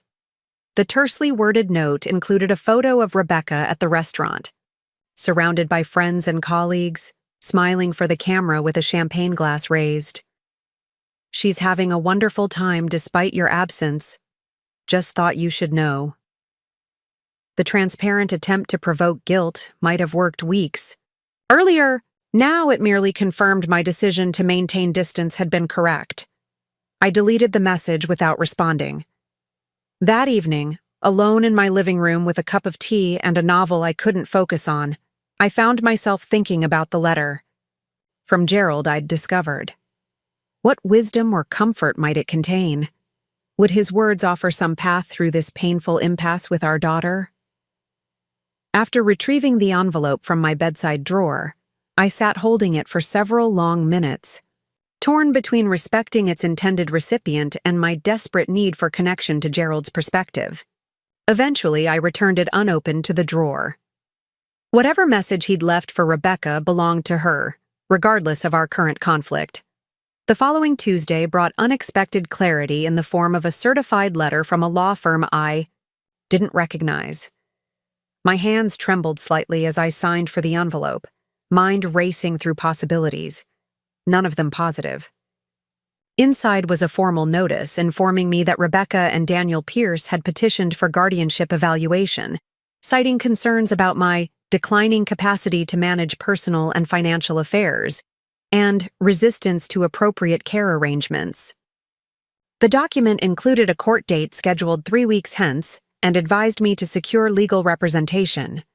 For several minutes, I sat motionless at my kitchen table, the official language blurring before my eyes as shock gave way to a cold, clarifying anger. This wasn't just boundary crossing or manipulation. This was a legal attempt to strip me of autonomy, to declare me incompetent despite all evidence to the contrary. With steadier hands than I would have expected, I called Helen, then Edward, the elder law attorney who had established my trust. Within hours, both had arrived at my home, reviewing the petition with expressions that shifted from concern to outrage. "This is absurd," Edward muttered, scanning the document. "They have no grounds whatsoever. Your medical evaluations are pristine. There's no evidence of financial mismanagement. This is nothing but an attempt to gain control of your assets." "Can they do this?" I asked. "Just file a petition with no legitimate basis?" "Anyone can file," he explained grimly. "Getting it approved is another matter, but the process itself can be intrusive and stressful for the subject." "Which may be part of their strategy," Helen added. "Wear you down through legal pressure." Edward nodded agreement. "Fortunately, we've already established the trust with capacity provisions specifically to prevent this type of maneuver. And your recent medical documentation creates a strong presumption of competence." "So we fight," I said, more statement than question. "Absolutely, and with appropriate countermeasures." Edward's expression shifted to one of professional determination. First, we'll file a motion to dismiss based on recently documented capacity. Second, we'll request sanctions for frivolous filing. Third, and this may be most important, we need to address the property motivation directly. The lakefront revelation, Helen interjected. Precisely, Edward agreed.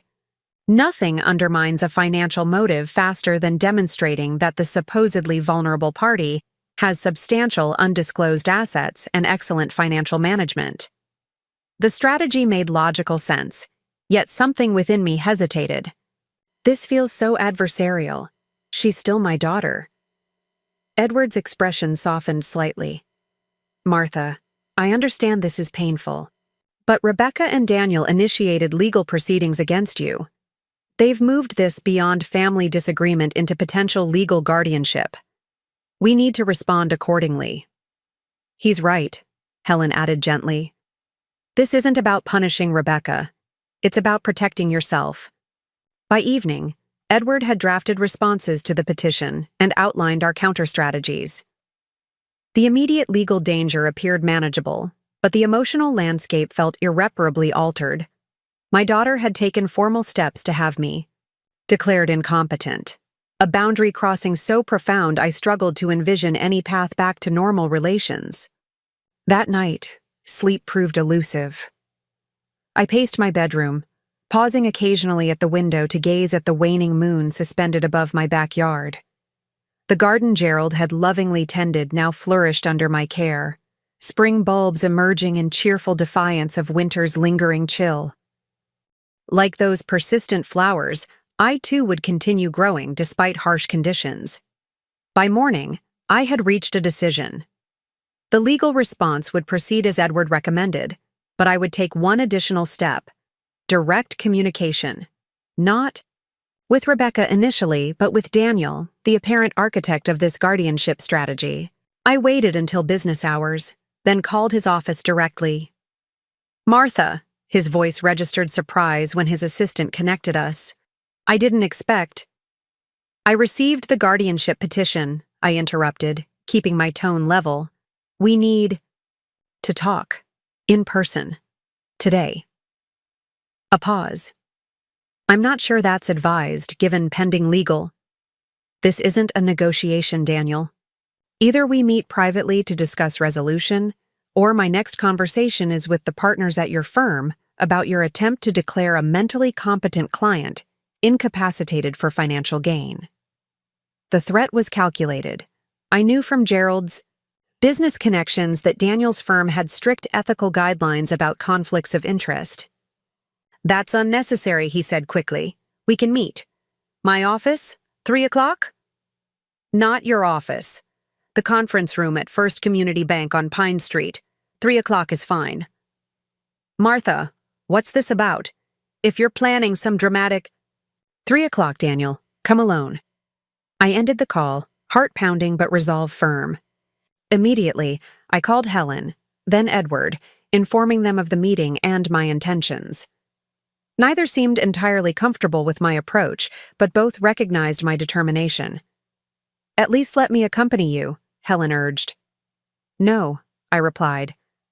This needs to be direct, without buffers, but I'd appreciate it if you could meet me afterward. The hours until 3 o'clock passed both too quickly and agonizingly slowly.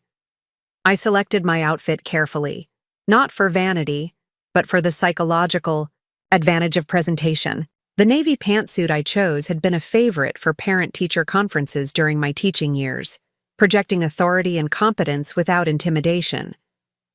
Pearl earrings that had been Gerald's first gift to me completed the ensemble. I arrived at the bank 20 minutes early, having arranged access to their client conference room through my long-standing relationship with the manager. The space was perfect for my purposes, neutral territory with the implicit legitimacy of a financial institution.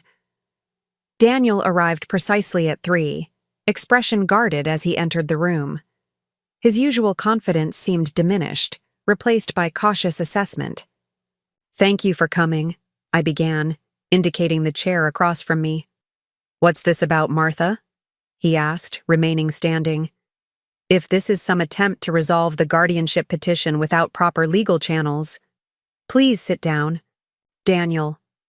Something in my tone must have registered because he complied, though his posture remained tense. First, I said calmly, I want to ensure we understand each other clearly. The guardianship petition you and Rebecca filed is baseless. My recent medical evaluations confirm cognitive soundness. My financial management is impeccable. Your petition will fail. He opened his mouth to respond, but I raised a hand. I'm not finished. The petition isn't just baseless, it's potentially sanctionable. My attorney is preparing motions accordingly. Martha, you're making this unnecessarily adversarial. We're concerned about my property, I finished for him. Let's be honest, at least in this room, this isn't about my well-being. It's about assets you believe should be under your control. Daniel's expression tightened. That's unfair. Rebecca is genuinely worried about— Perhaps she is, I conceded. But you've encouraged and exploited those concerns to pursue financial objectives. The development potential of my neighborhood, the sale of my home, these are your primary motivations.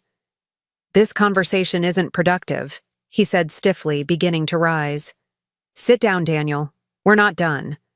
To my mild surprise, he complied. Again. I've invited you here to offer a resolution that avoids protracted legal conflict, I continued. One that clarifies certain misperceptions that may be driving your actions. From my portfolio, I removed a folder containing documentation of the lakefront property, deed, tax assessments, recent valuation, rental income statements. I placed these documents methodically on the table between us. This is the Pine Haven property on Whitefish Bay, adjacent to Crescent Lake.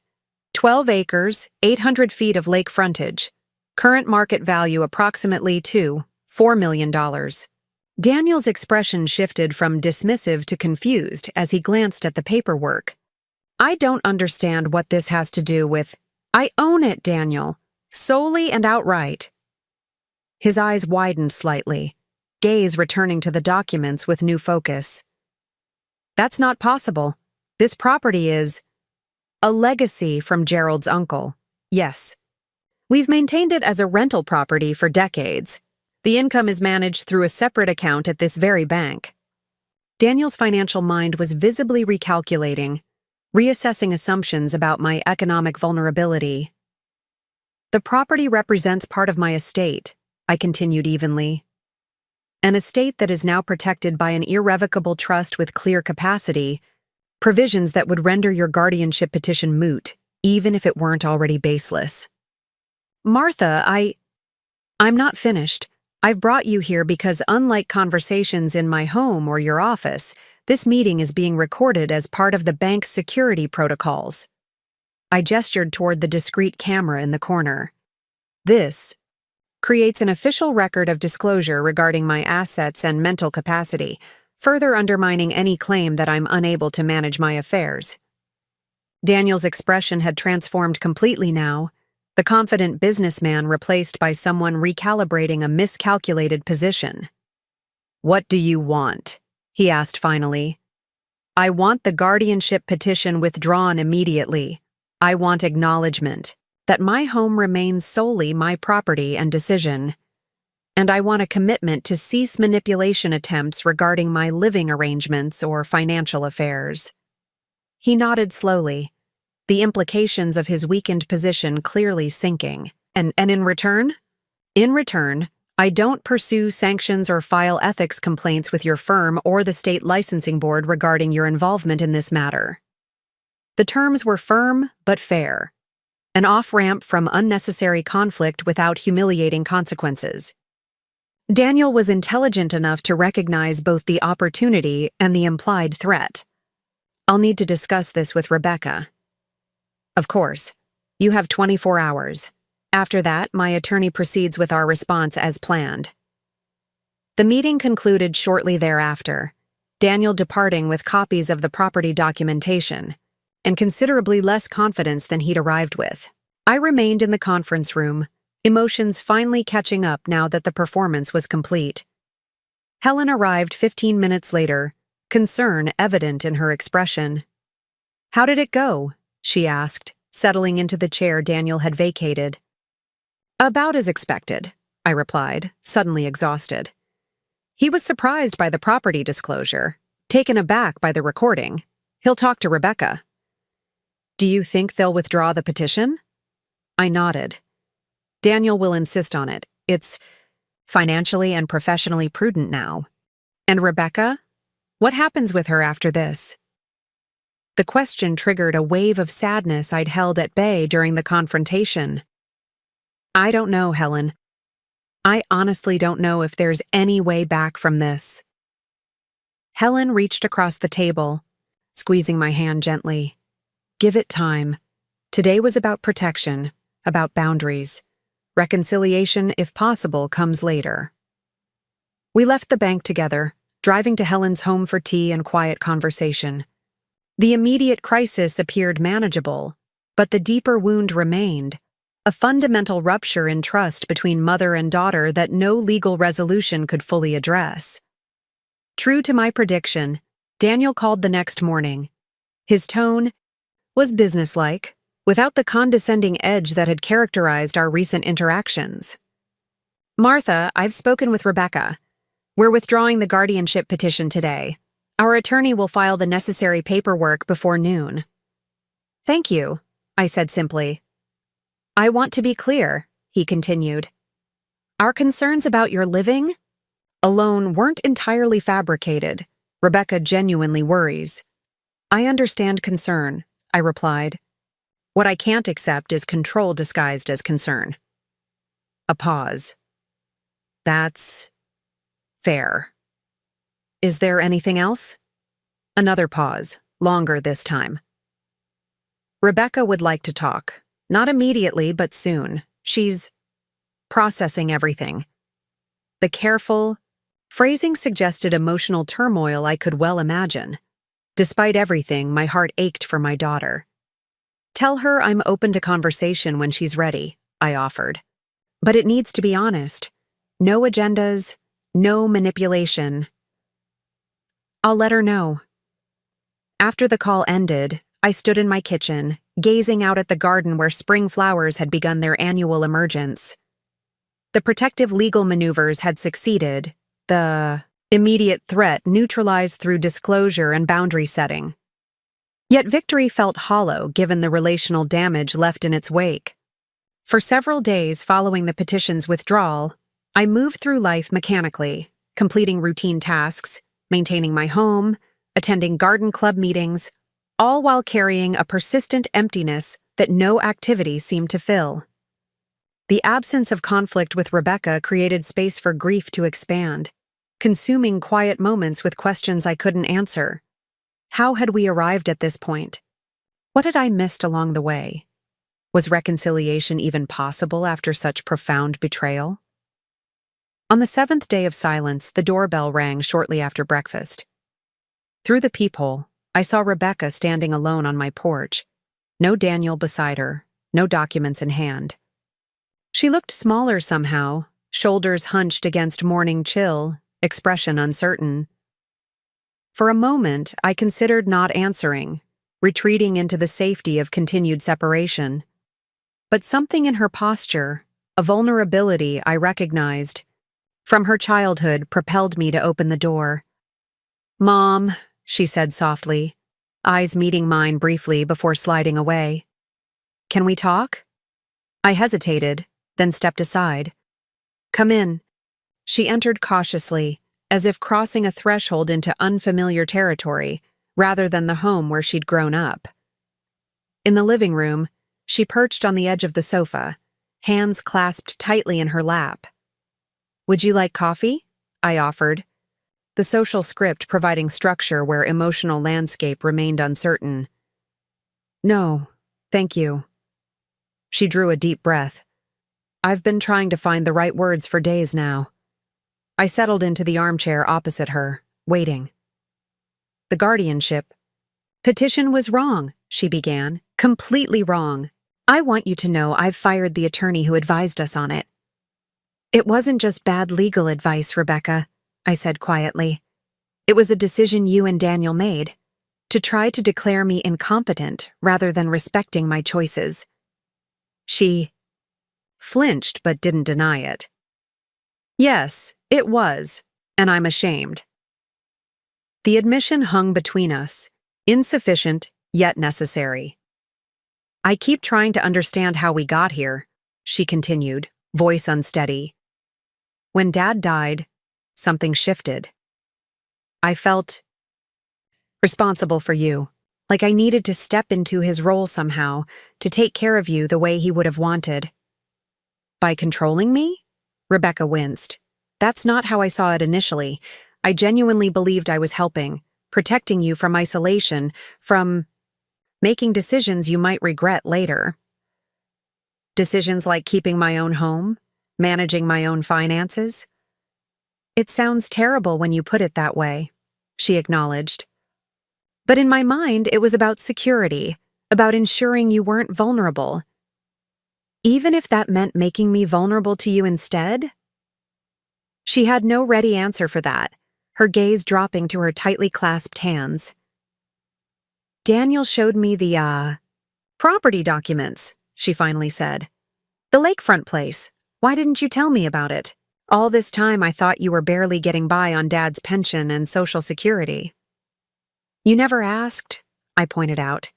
You assumed financial vulnerability because it fit the narrative you'd constructed of a mother needing management, rather than respect.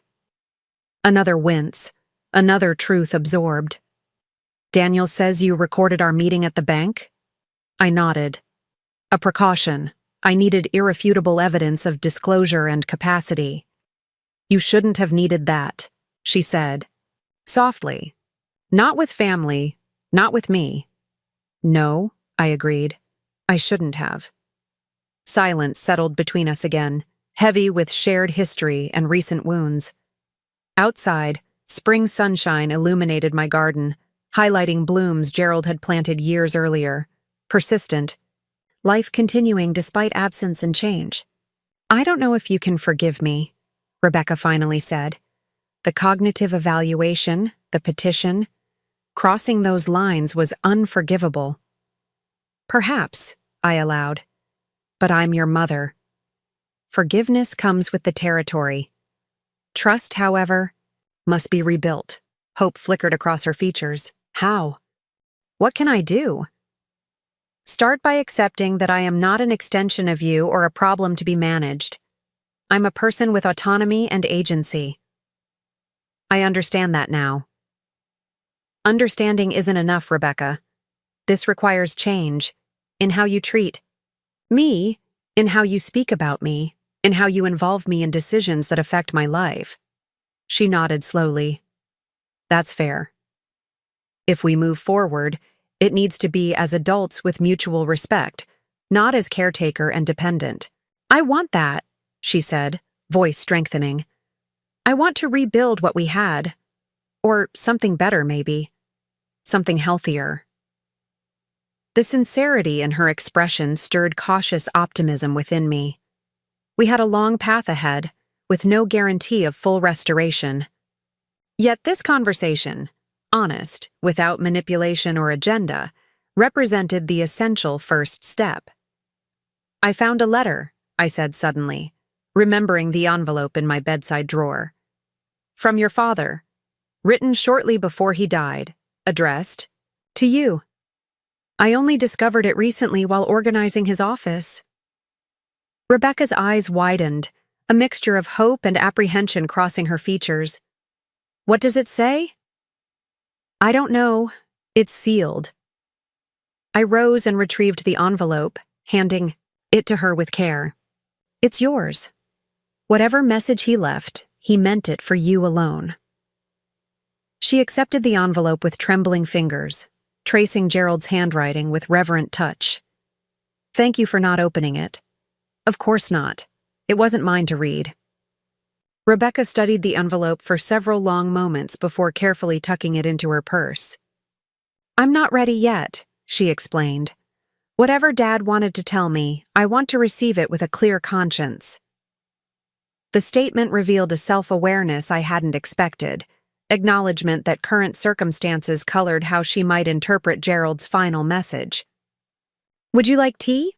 I offered again, the ordinary gesture somehow significant in this fragile moment of reconnection. "Yes," she said, smiling tentatively. "That would be nice." While I prepared tea in the kitchen, I heard Rebecca moving in. The living room, stopping at the mantel where family photographs documented decades of shared history.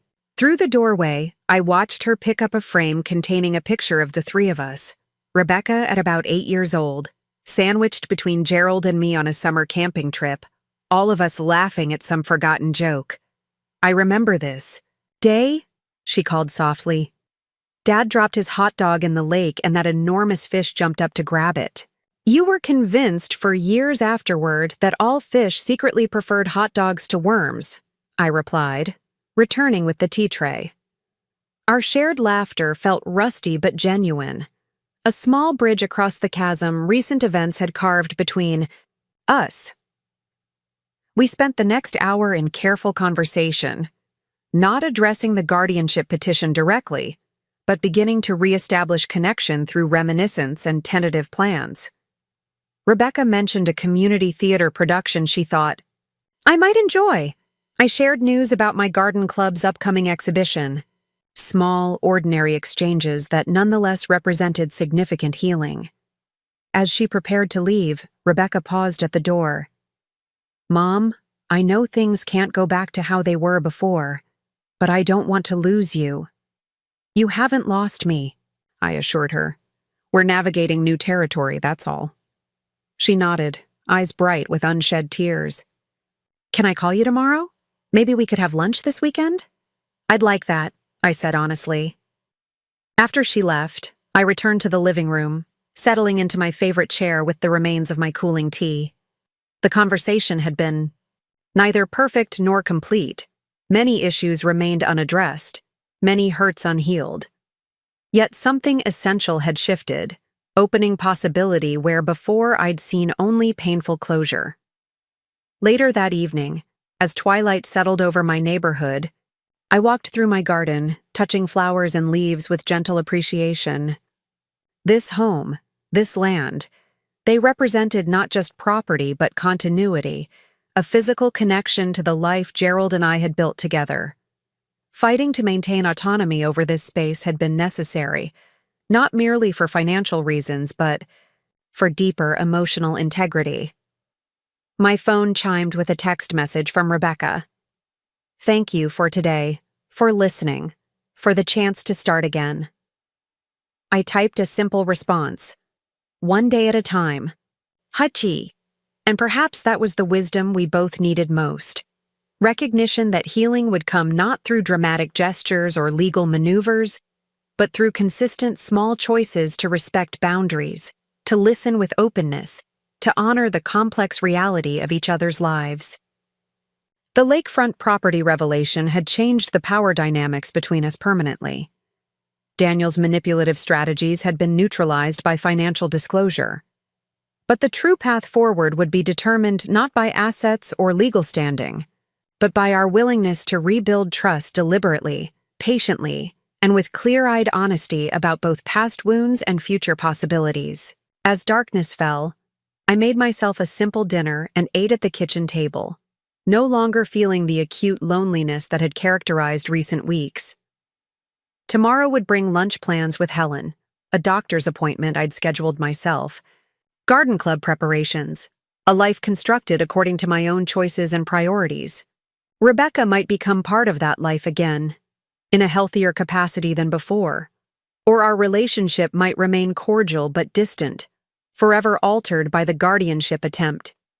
Either way, I would move forward with the clarity and confidence that came from standing my ground when it mattered most.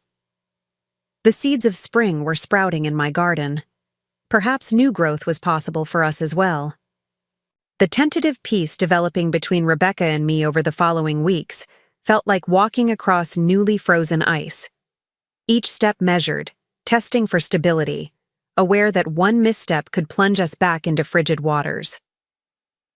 Our weekly lunch. Dates maintained careful distance from contentious topics, focusing instead on neutral ground, community events, books we'd read, the changing seasons. Like skilled diplomats, we negotiated this fragile terrain with polite determination.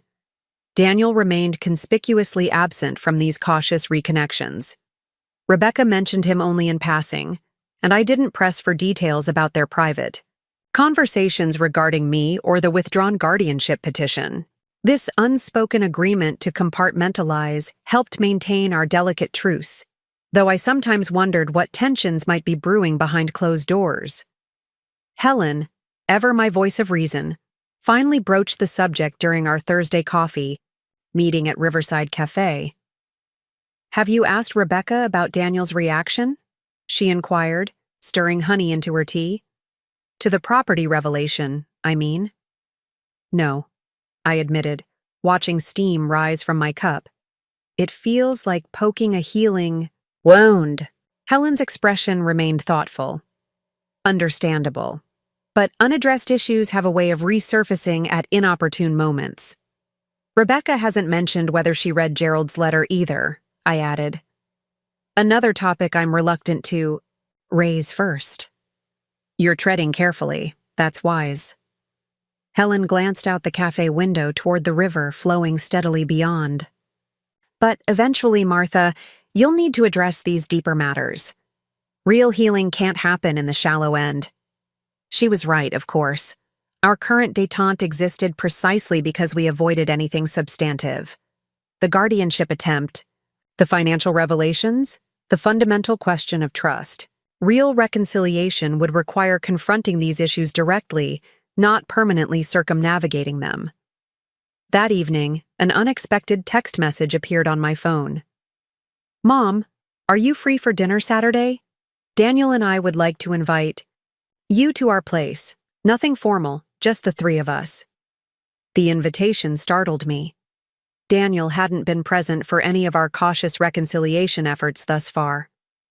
His inclusion signaled a shift, perhaps toward the more substantive conversations Helen had just advocated.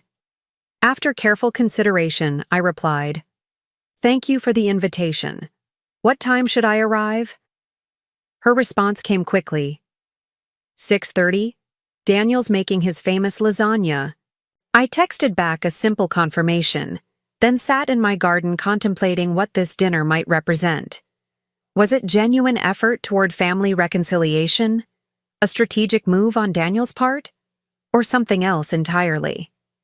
The spring flowers offered no answers, but their persistence after winter's harshness provided quiet reassurance. Saturday evening, I prepared myself for various possibilities. I selected an outfit that balanced dignity with approachability, a sage green dress that Gerald had always admired, paired with comfortable yet elegant flats. No need for armor disguised as clothing. My presence alone was statement enough. Rebecca greeted me at their downtown condo with a careful hug and nervous smile. The space looked different somehow, less aggressively contemporary, with new throw pillows softening the angular furniture and fresh flowers brightening the dining table. Small changes, perhaps, but noticeable ones. Daniel emerged from the kitchen wearing an apron and an expression I couldn't quite interpret. Not the cold calculation I'd faced during our bank confrontation, but not entirely comfortable either. "Martha," he offered a tentative handshake. "Thank you for coming." "The lasagna smells wonderful," I replied, accepting his gesture with equal restraint. Conversation during dinner remained surprisingly pleasant, if somewhat stilted. We discussed safe topics: Daniel's brother's new baby, Rebecca's recent work project, my garden club's successful spring exhibition. The elephant in the room remained, unacknowledged through appetizers and main course, though I sensed its looming presence in careful pauses and occasional exchanged glances between Rebecca and Daniel. It wasn't until Rebecca cleared our plates and brought coffee to the table that Daniel finally squared his shoulders and addressed me directly. "Martha, I owe you an apology," he began, his typically confident voice uncharacteristically tentative. "A sincere one. Our behavior, regarding your home and the guardianship petition was inexcusable. I maintained careful eye contact, neither accepting nor rejecting his words immediately. The property development potential clouded my judgment, he continued, hands clasped tightly before him. I convinced myself our concerns about your welfare were primary, but in reality, I allowed financial considerations to dominate. Rebecca returned to her seat beside him, reaching for his hand in silent support. We've been doing a lot of talking, she added softly, about boundaries, about respect, about what family really means. I sipped my coffee, giving myself time to assess their sincerity. I appreciate the apology. Trust, once broken, takes time to rebuild. Daniel nodded. I understand that. I'm not asking for immediate forgiveness, just an opportunity to demonstrate changed perspective. What's prompted this conversation now? I asked directly. Rebecca and Daniel exchanged glances again. Dad's letter, Rebecca finally said. I read it last week. My heart quickened. I see. He knew he was dying when he wrote it, she continued, voice thick with emotion. He wanted to make sure I understood what truly mattered, about legacy, about how we treat the people we love. Gerald always had exceptional clarity about priorities, I observed quietly. He mentioned the lakefront property, Daniel interjected. Not its value or potential, but what it represented. A place where our family connected, where memories were created. Rebecca reached into her purse and removed the envelope, now carefully opened. He asked me to protect what truly mattered, not assets or investments, but relationships. Especially with you, Mom. Her eyes filled with tears. He knew somehow that I might lose perspective after he was gone, that I might focus on the wrong things, measure value incorrectly. Your father was perceptive, I acknowledged, my own, emotions threatening to surface. The letter made me realize how far I'd strayed from what he valued most, Rebecca admitted. From what I once valued too. Daniel cleared his throat. Rebecca shared the letter with me. It prompted some difficult but necessary conversations between us about priorities, about ethical boundaries in business and family matters.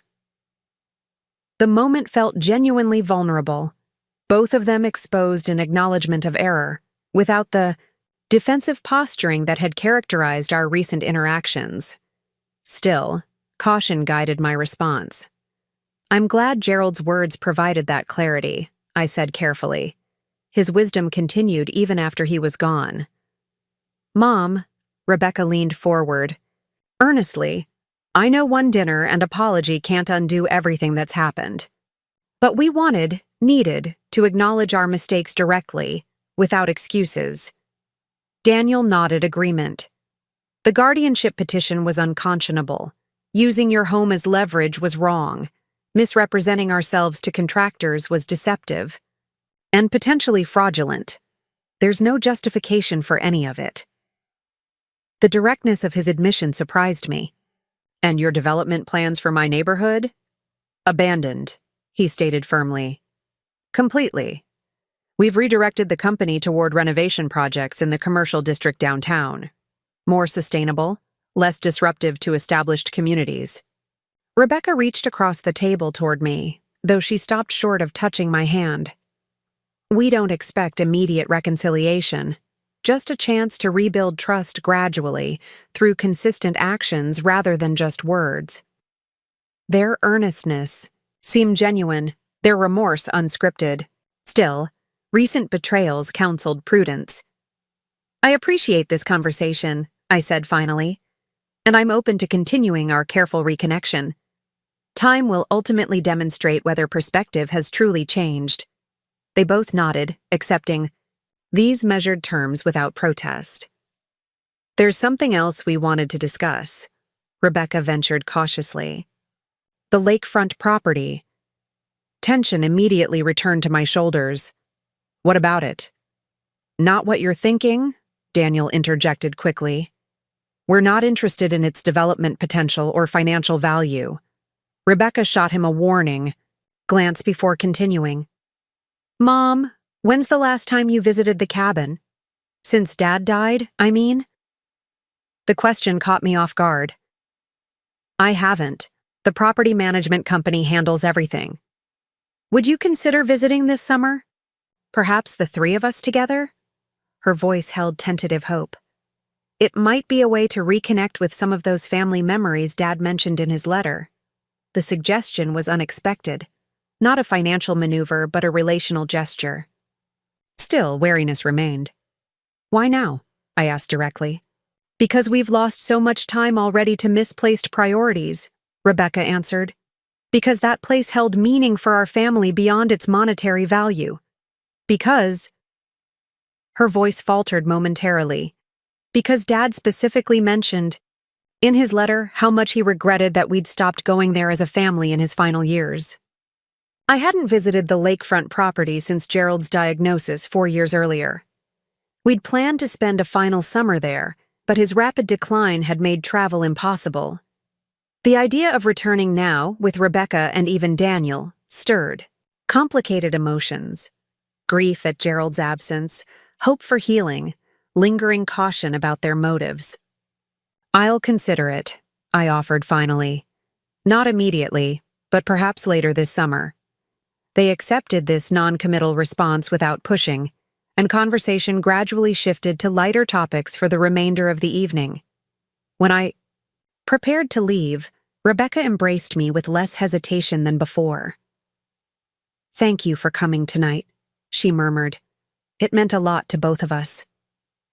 One step at a time, I reminded her gently. Daniel maintained respectful distance but offered a parting comment that seemed genuinely reflective. I've been wrong about many things, Martha. Most significantly in underestimating you. That won't happen again. Driving home through quiet streets, I found myself turning over the evening's revelations with cautious optimism. Gerald's letter had apparently catalyzed genuine introspection for both Rebecca and Daniel.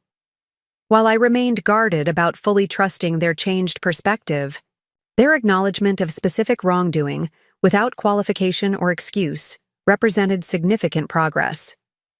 The following weeks brought tangible evidence of their sincerity. Without fanfare or self-congratulation, Daniel emailed documentation of his company's formal withdrawal from any development projects in my neighborhood, along with confirmation that they had redirected investments toward the downtown revitalization Rebecca had mentioned.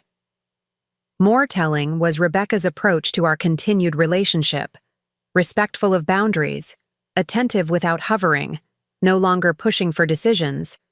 About my living situation or financial arrangements, our weekly lunches gradually evolved from careful small talk to more substantive conversations, including tentative discussions of past hurts and future hopes.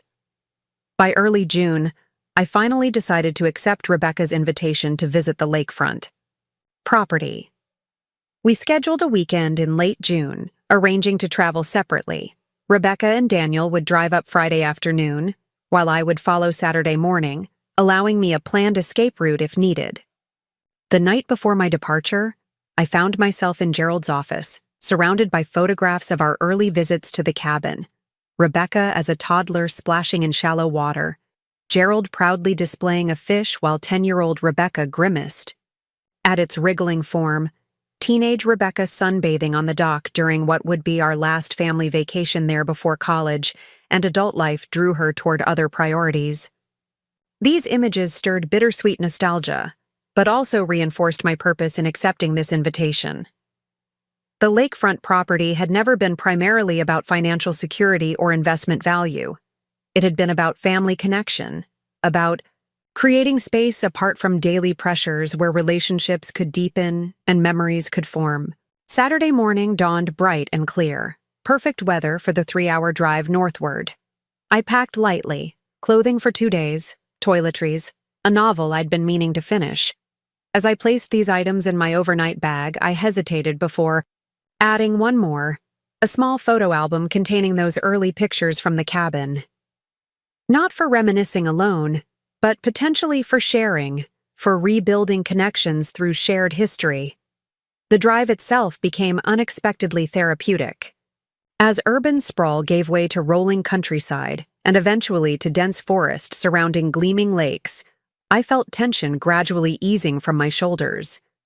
This landscape had always affected me this way, its natural beauty cutting through, mental clutter, its vastness putting human concerns in perspective. The private access road to the cabin remained familiar despite my years of absence, winding through pine forests before emerging at a clearing overlooking Whitefish Bay. The cabin itself looked remarkably well maintained, the property management company having fulfilled their responsibilities admirably. Fresh paint gleamed on the shutters, flower boxes bloomed with colorful annuals, and the dock extended invitingly into crystal-clear water.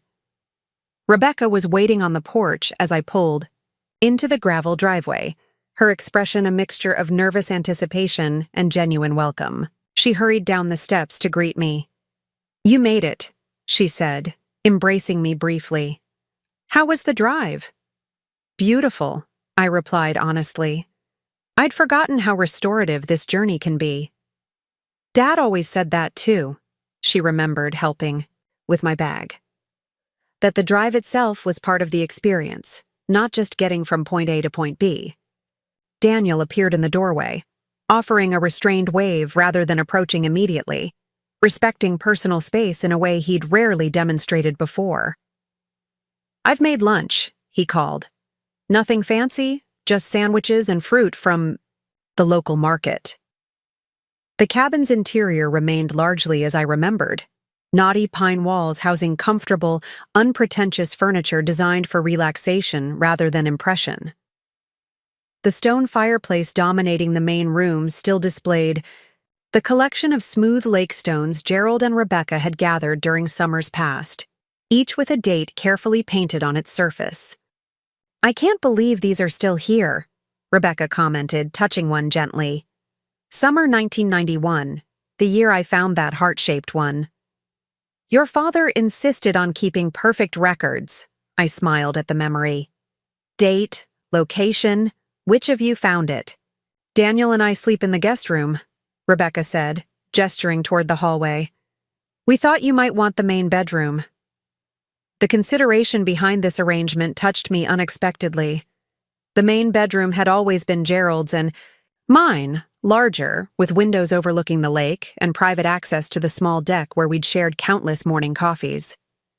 After lunch on the screened porch, Daniel excused himself to check on a dockboard that needed securing, leaving Rebecca and me alone. We carried our iced teas to the small beach area, settling into Adirondack chairs facing the water. "Thank you for coming," Rebecca said after a comfortable silence. "I wasn't sure you would." "Neither was I admitted. "But being here feels right somehow." She nodded understanding. "It's strange. The cabin looks almost exactly the same, but everything else has changed so profoundly." "Not everything," I suggested gently. "Some things endure." Rebecca's gaze remained fixed on the horizon, where sunlight danced across gentle waves. "Dad's letter. He knew me better than I knew myself. He predicted exactly how I might lose perspective after he was gone." "Your father always had remarkable insight into people's hearts," I acknowledged, "especially those he loved most." "He wrote about this place specifically," she continued. "Not its monetary value, but its soul value, he called it. The memories, embedded in its walls, the lessons learned on its shores." I smiled at the phrase, so typically Gerald in its simple profundity. "He also wrote about you, Mom. About your strength, your quiet dignity, how he hoped I would honor those qualities, rather than mistaking them for weakness." The revelation sent warmth spreading through my chest, Gerald's faith in me continuing even beyond his physical presence. "I failed him in that," Rebecca admitted softly. "Failed you too. Mistook independence for vulnerability, dignity for stubbornness. We all lose our way sometimes, I offered. The important thing is recognizing when we've strayed from our better selves. She turned to face me directly. I don't deserve your generosity. It's not about deserving, I replied. It's about choosing the path that brings healing rather than further harm. Holding on to anger would only diminish me, not strengthen me. Rebecca's eyes filled with tears. You know, all those months when we were pressuring you about selling, your house, about moving to retirement communities, I never once asked what you wanted. Not really. I assumed I knew better. That's the heart of it, I agreed. Not the specific actions, but the underlying assumption that my agency didn't matter, that my preferences were obstacles rather than valid choices. I'm so sorry, she whispered, the simple words carrying profound weight in their unadorned sincerity. I know, I acknowledged, and I believe your remorse is genuine. We sat quietly after that, watching a pair of loons glide across the bay, their occasional calls echoing across the water. The silence felt companionable rather than strained, a shared moment of reflection in a setting that had witnessed so many chapters of our family story. Eventually, Rebecca spoke again. Mom, there's something I've been wanting to ask, but I'm afraid it might seem insensitive given everything that's happened. You can ask, I said, leaving response options open. Rebecca hesitated, then continued, carefully. I've been thinking about your bakery dream, the one Dad always said you'd pursue someday. The one you mentioned wanting to celebrate at the Michelin place before everything went sideways. The reference to my long-deferred dream of opening a small bakery, the spark that had initiated our entire conflict months earlier, caught me by surprise. What about it? I asked cautiously. Have you ever thought about pursuing it now? Not necessarily a full commercial bakery, but perhaps something smaller scale? A specialty business focusing on what you love most? I studied her expression, searching for hidden agendas but finding what appeared to be genuine curiosity.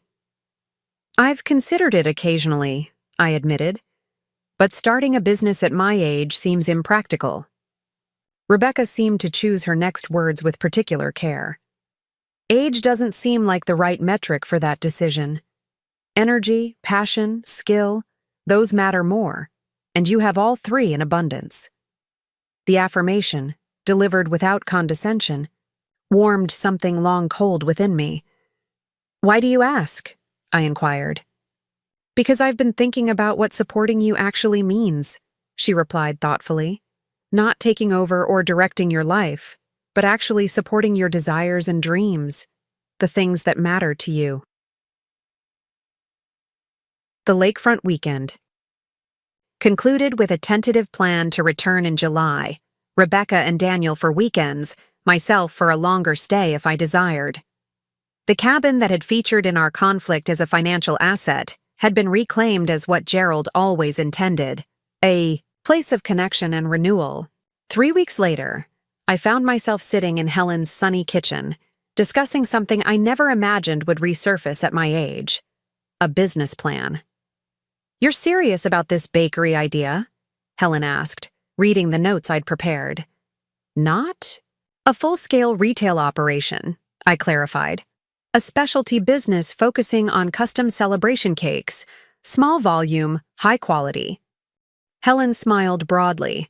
Martha Wilson, entrepreneur at 68. I love it. It's terrifying, I admitted. And exhilarating. Like rediscovering part of myself I'd packed away. Have you told Rebecca? I nodded. She's been unexpectedly supportive. Even offered to help with the business registration paperwork. And Daniel? Surprisingly enthusiastic. He suggested a corner of their building downtown that's been sitting vacant. Good visibility, manageable space. Helen raised her eyebrows. You're comfortable with that level of involvement?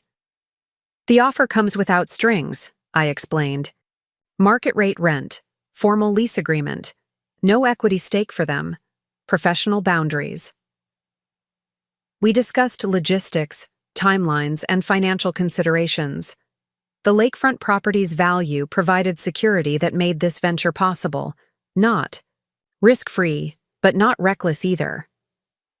By afternoon's end, Martha's milestone cakes had evolved from distant dream to actionable plan. October arrived with a bittersweet milestone, the 5th anniversary of Gerald's passing. Rather than isolating in grief as I had in previous years, I invited Rebecca and Daniel to join me at the cemetery, followed by dinner at my home. The visit was quiet, reflective, healing in its shared remembrance. Over dinner, Rebecca raised her glass. To Dad, who somehow knew we'd need his wisdom even after he was gone. To Gerald, Daniel echoed respectfully.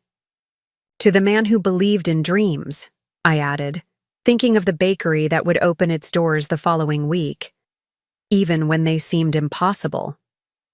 Later that evening, as Rebecca helped clear dishes, she paused suddenly. Mom, I've been meaning to ask.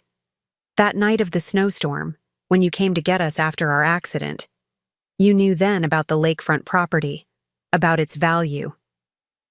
I nodded, remembering that bitter night when they'd left me to walk through blizzard conditions. You could have told us then, she continued. Used it to shock us into better behavior. Why didn't you? I considered the question carefully, because revealing it then would have been about power or revenge. I wanted any reconciliation between us to be based on genuinely changed hearts, not financial calculations. Rebecca's eyes filled with tears. We didn't deserve that consideration. Perhaps not, I acknowledged. But relationships aren't built on deserving. They're built on choosing to see the best possibility in each other, even when evidence suggests otherwise. You sound like Dad, she said, half laughing, half crying. The highest compliment, I smiled.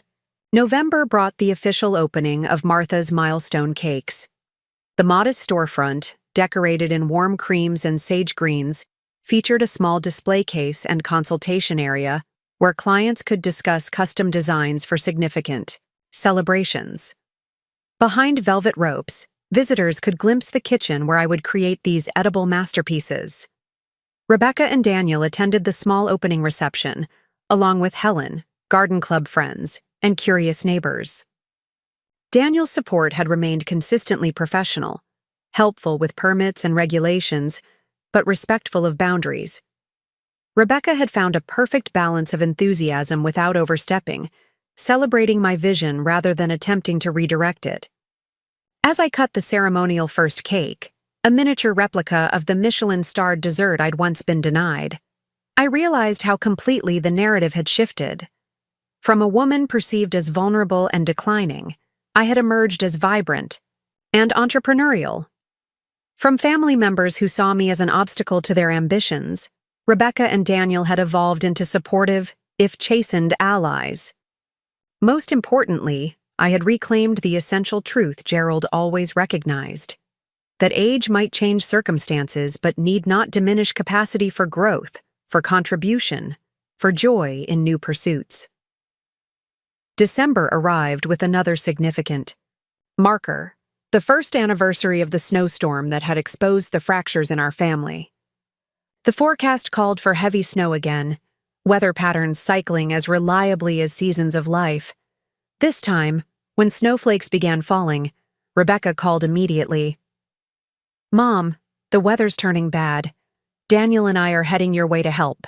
Secure your garden furniture and check your emergency supplies. That's thoughtful, but not necessary, I assured her. I'm perfectly capable. I know you are, she interrupted gently. That's not why we're coming. We're coming because that's what family does. Shows up for each other, especially when reminded of past failures. They arrived 20 minutes later, bringing not demands or judgments, but practical assistance and takeout dinner from my favorite restaurant. We spent the evening playing board games as snow accumulated outside, the howling wind no longer carrying echoes of rejection, but simply marking the boundary between our warm sanctuary and winter's natural progression. When the power flickered, briefly during a strong gust, Daniel immediately checked the backup systems while Rebecca lit candles, not taking over, but contributing from concern rather than control. "Remember last year?" Rebecca said quietly as we watched snow swirling beyond the windows. "We left you standing in the cold. I've never been more ashamed of anything." "Last year feels like another lifetime," I observed. "So much has changed." "You changed us," Daniel said unexpectedly, "by standing your ground, by refusing to be diminished. You showed us a different way to be family." "Gerald's letter changed you," I corrected gently. "Dad's words opened the door," Rebecca acknowledged. "But your dignity, your resilience even as we behaved terribly, that's what truly transformed us." As midnight approached, Rebecca and Daniel prepared to leave, the snowfall having stabilized into manageable accumulation. "Stay, if you'd prefer," I offered. "The guest room is always ready." "We should get back," Daniel replied. "Early client meeting tomorrow, but thank you, genuinely." At the door, Rebecca embraced me tightly. "1 year ago, I made the worst mistake of my life, putting property before family. I'll spend the rest of my days making sure I never repeat it." "That's the thing about mistakes," I said, returning. Her embrace. "The wisest among us use them as foundation stones rather than stumbling blocks." After they left, I stood at my window watching their taillights disappear into the snowy night. Unlike last year, they had called to confirm their safe arrival home. Unlike last year, I felt wrapped in connection rather than isolated by rejection. The woman who had shivered in her car during last year's blizzard, believing herself discarded by her only child, had undergone her own transformation, not just surviving betrayal, but emerging stronger, clearer about her worth, more intentional about her remaining years. The lakefront property that had featured in our family drama as a concealed asset had become something truer to Gerald's vision, a place of reconnection and healing. My home remained my sanctuary, respected now as extension of my autonomy rather than obstacle to others' ambitions. And my long-deferred dream of creating celebration cakes had evolved from wistful fantasy to flourishing reality. Snowflakes continued falling, no longer symbols of bitter rejection, but simply winter's beautifying transformation of familiar landscapes. Like those crystalline formations, each unique, each fragile, each part of larger patterns, our family had been reshaped by difficult weather into something more authentic and resilient than before. I turned from the window and moved through my home, still mine, always mine, touching familiar surfaces with appreciation for all they represented. The journey from that desperate snowstorm to this peaceful evening had been neither straight nor simple. Yet standing now in hard-won security, I recognize that sometimes being pushed out into life's coldest moments can reveal our deepest strengths, most essential truths, and most promising paths forward. The house they had once schemed to take from me had become the home where they now visited with humbled hearts. The bakery dream they had once mocked had become the business they now celebrated with genuine pride. And the mother they had once discarded during a snowstorm had become the woman whose forgiveness they now cherished above any property or possession. Some storms, it seems, clear the air most effectively of all. Up next, you've got 2 more standout stories right on your screen. If this one hit the mark, you won't want to pass these up. Just click and check them out.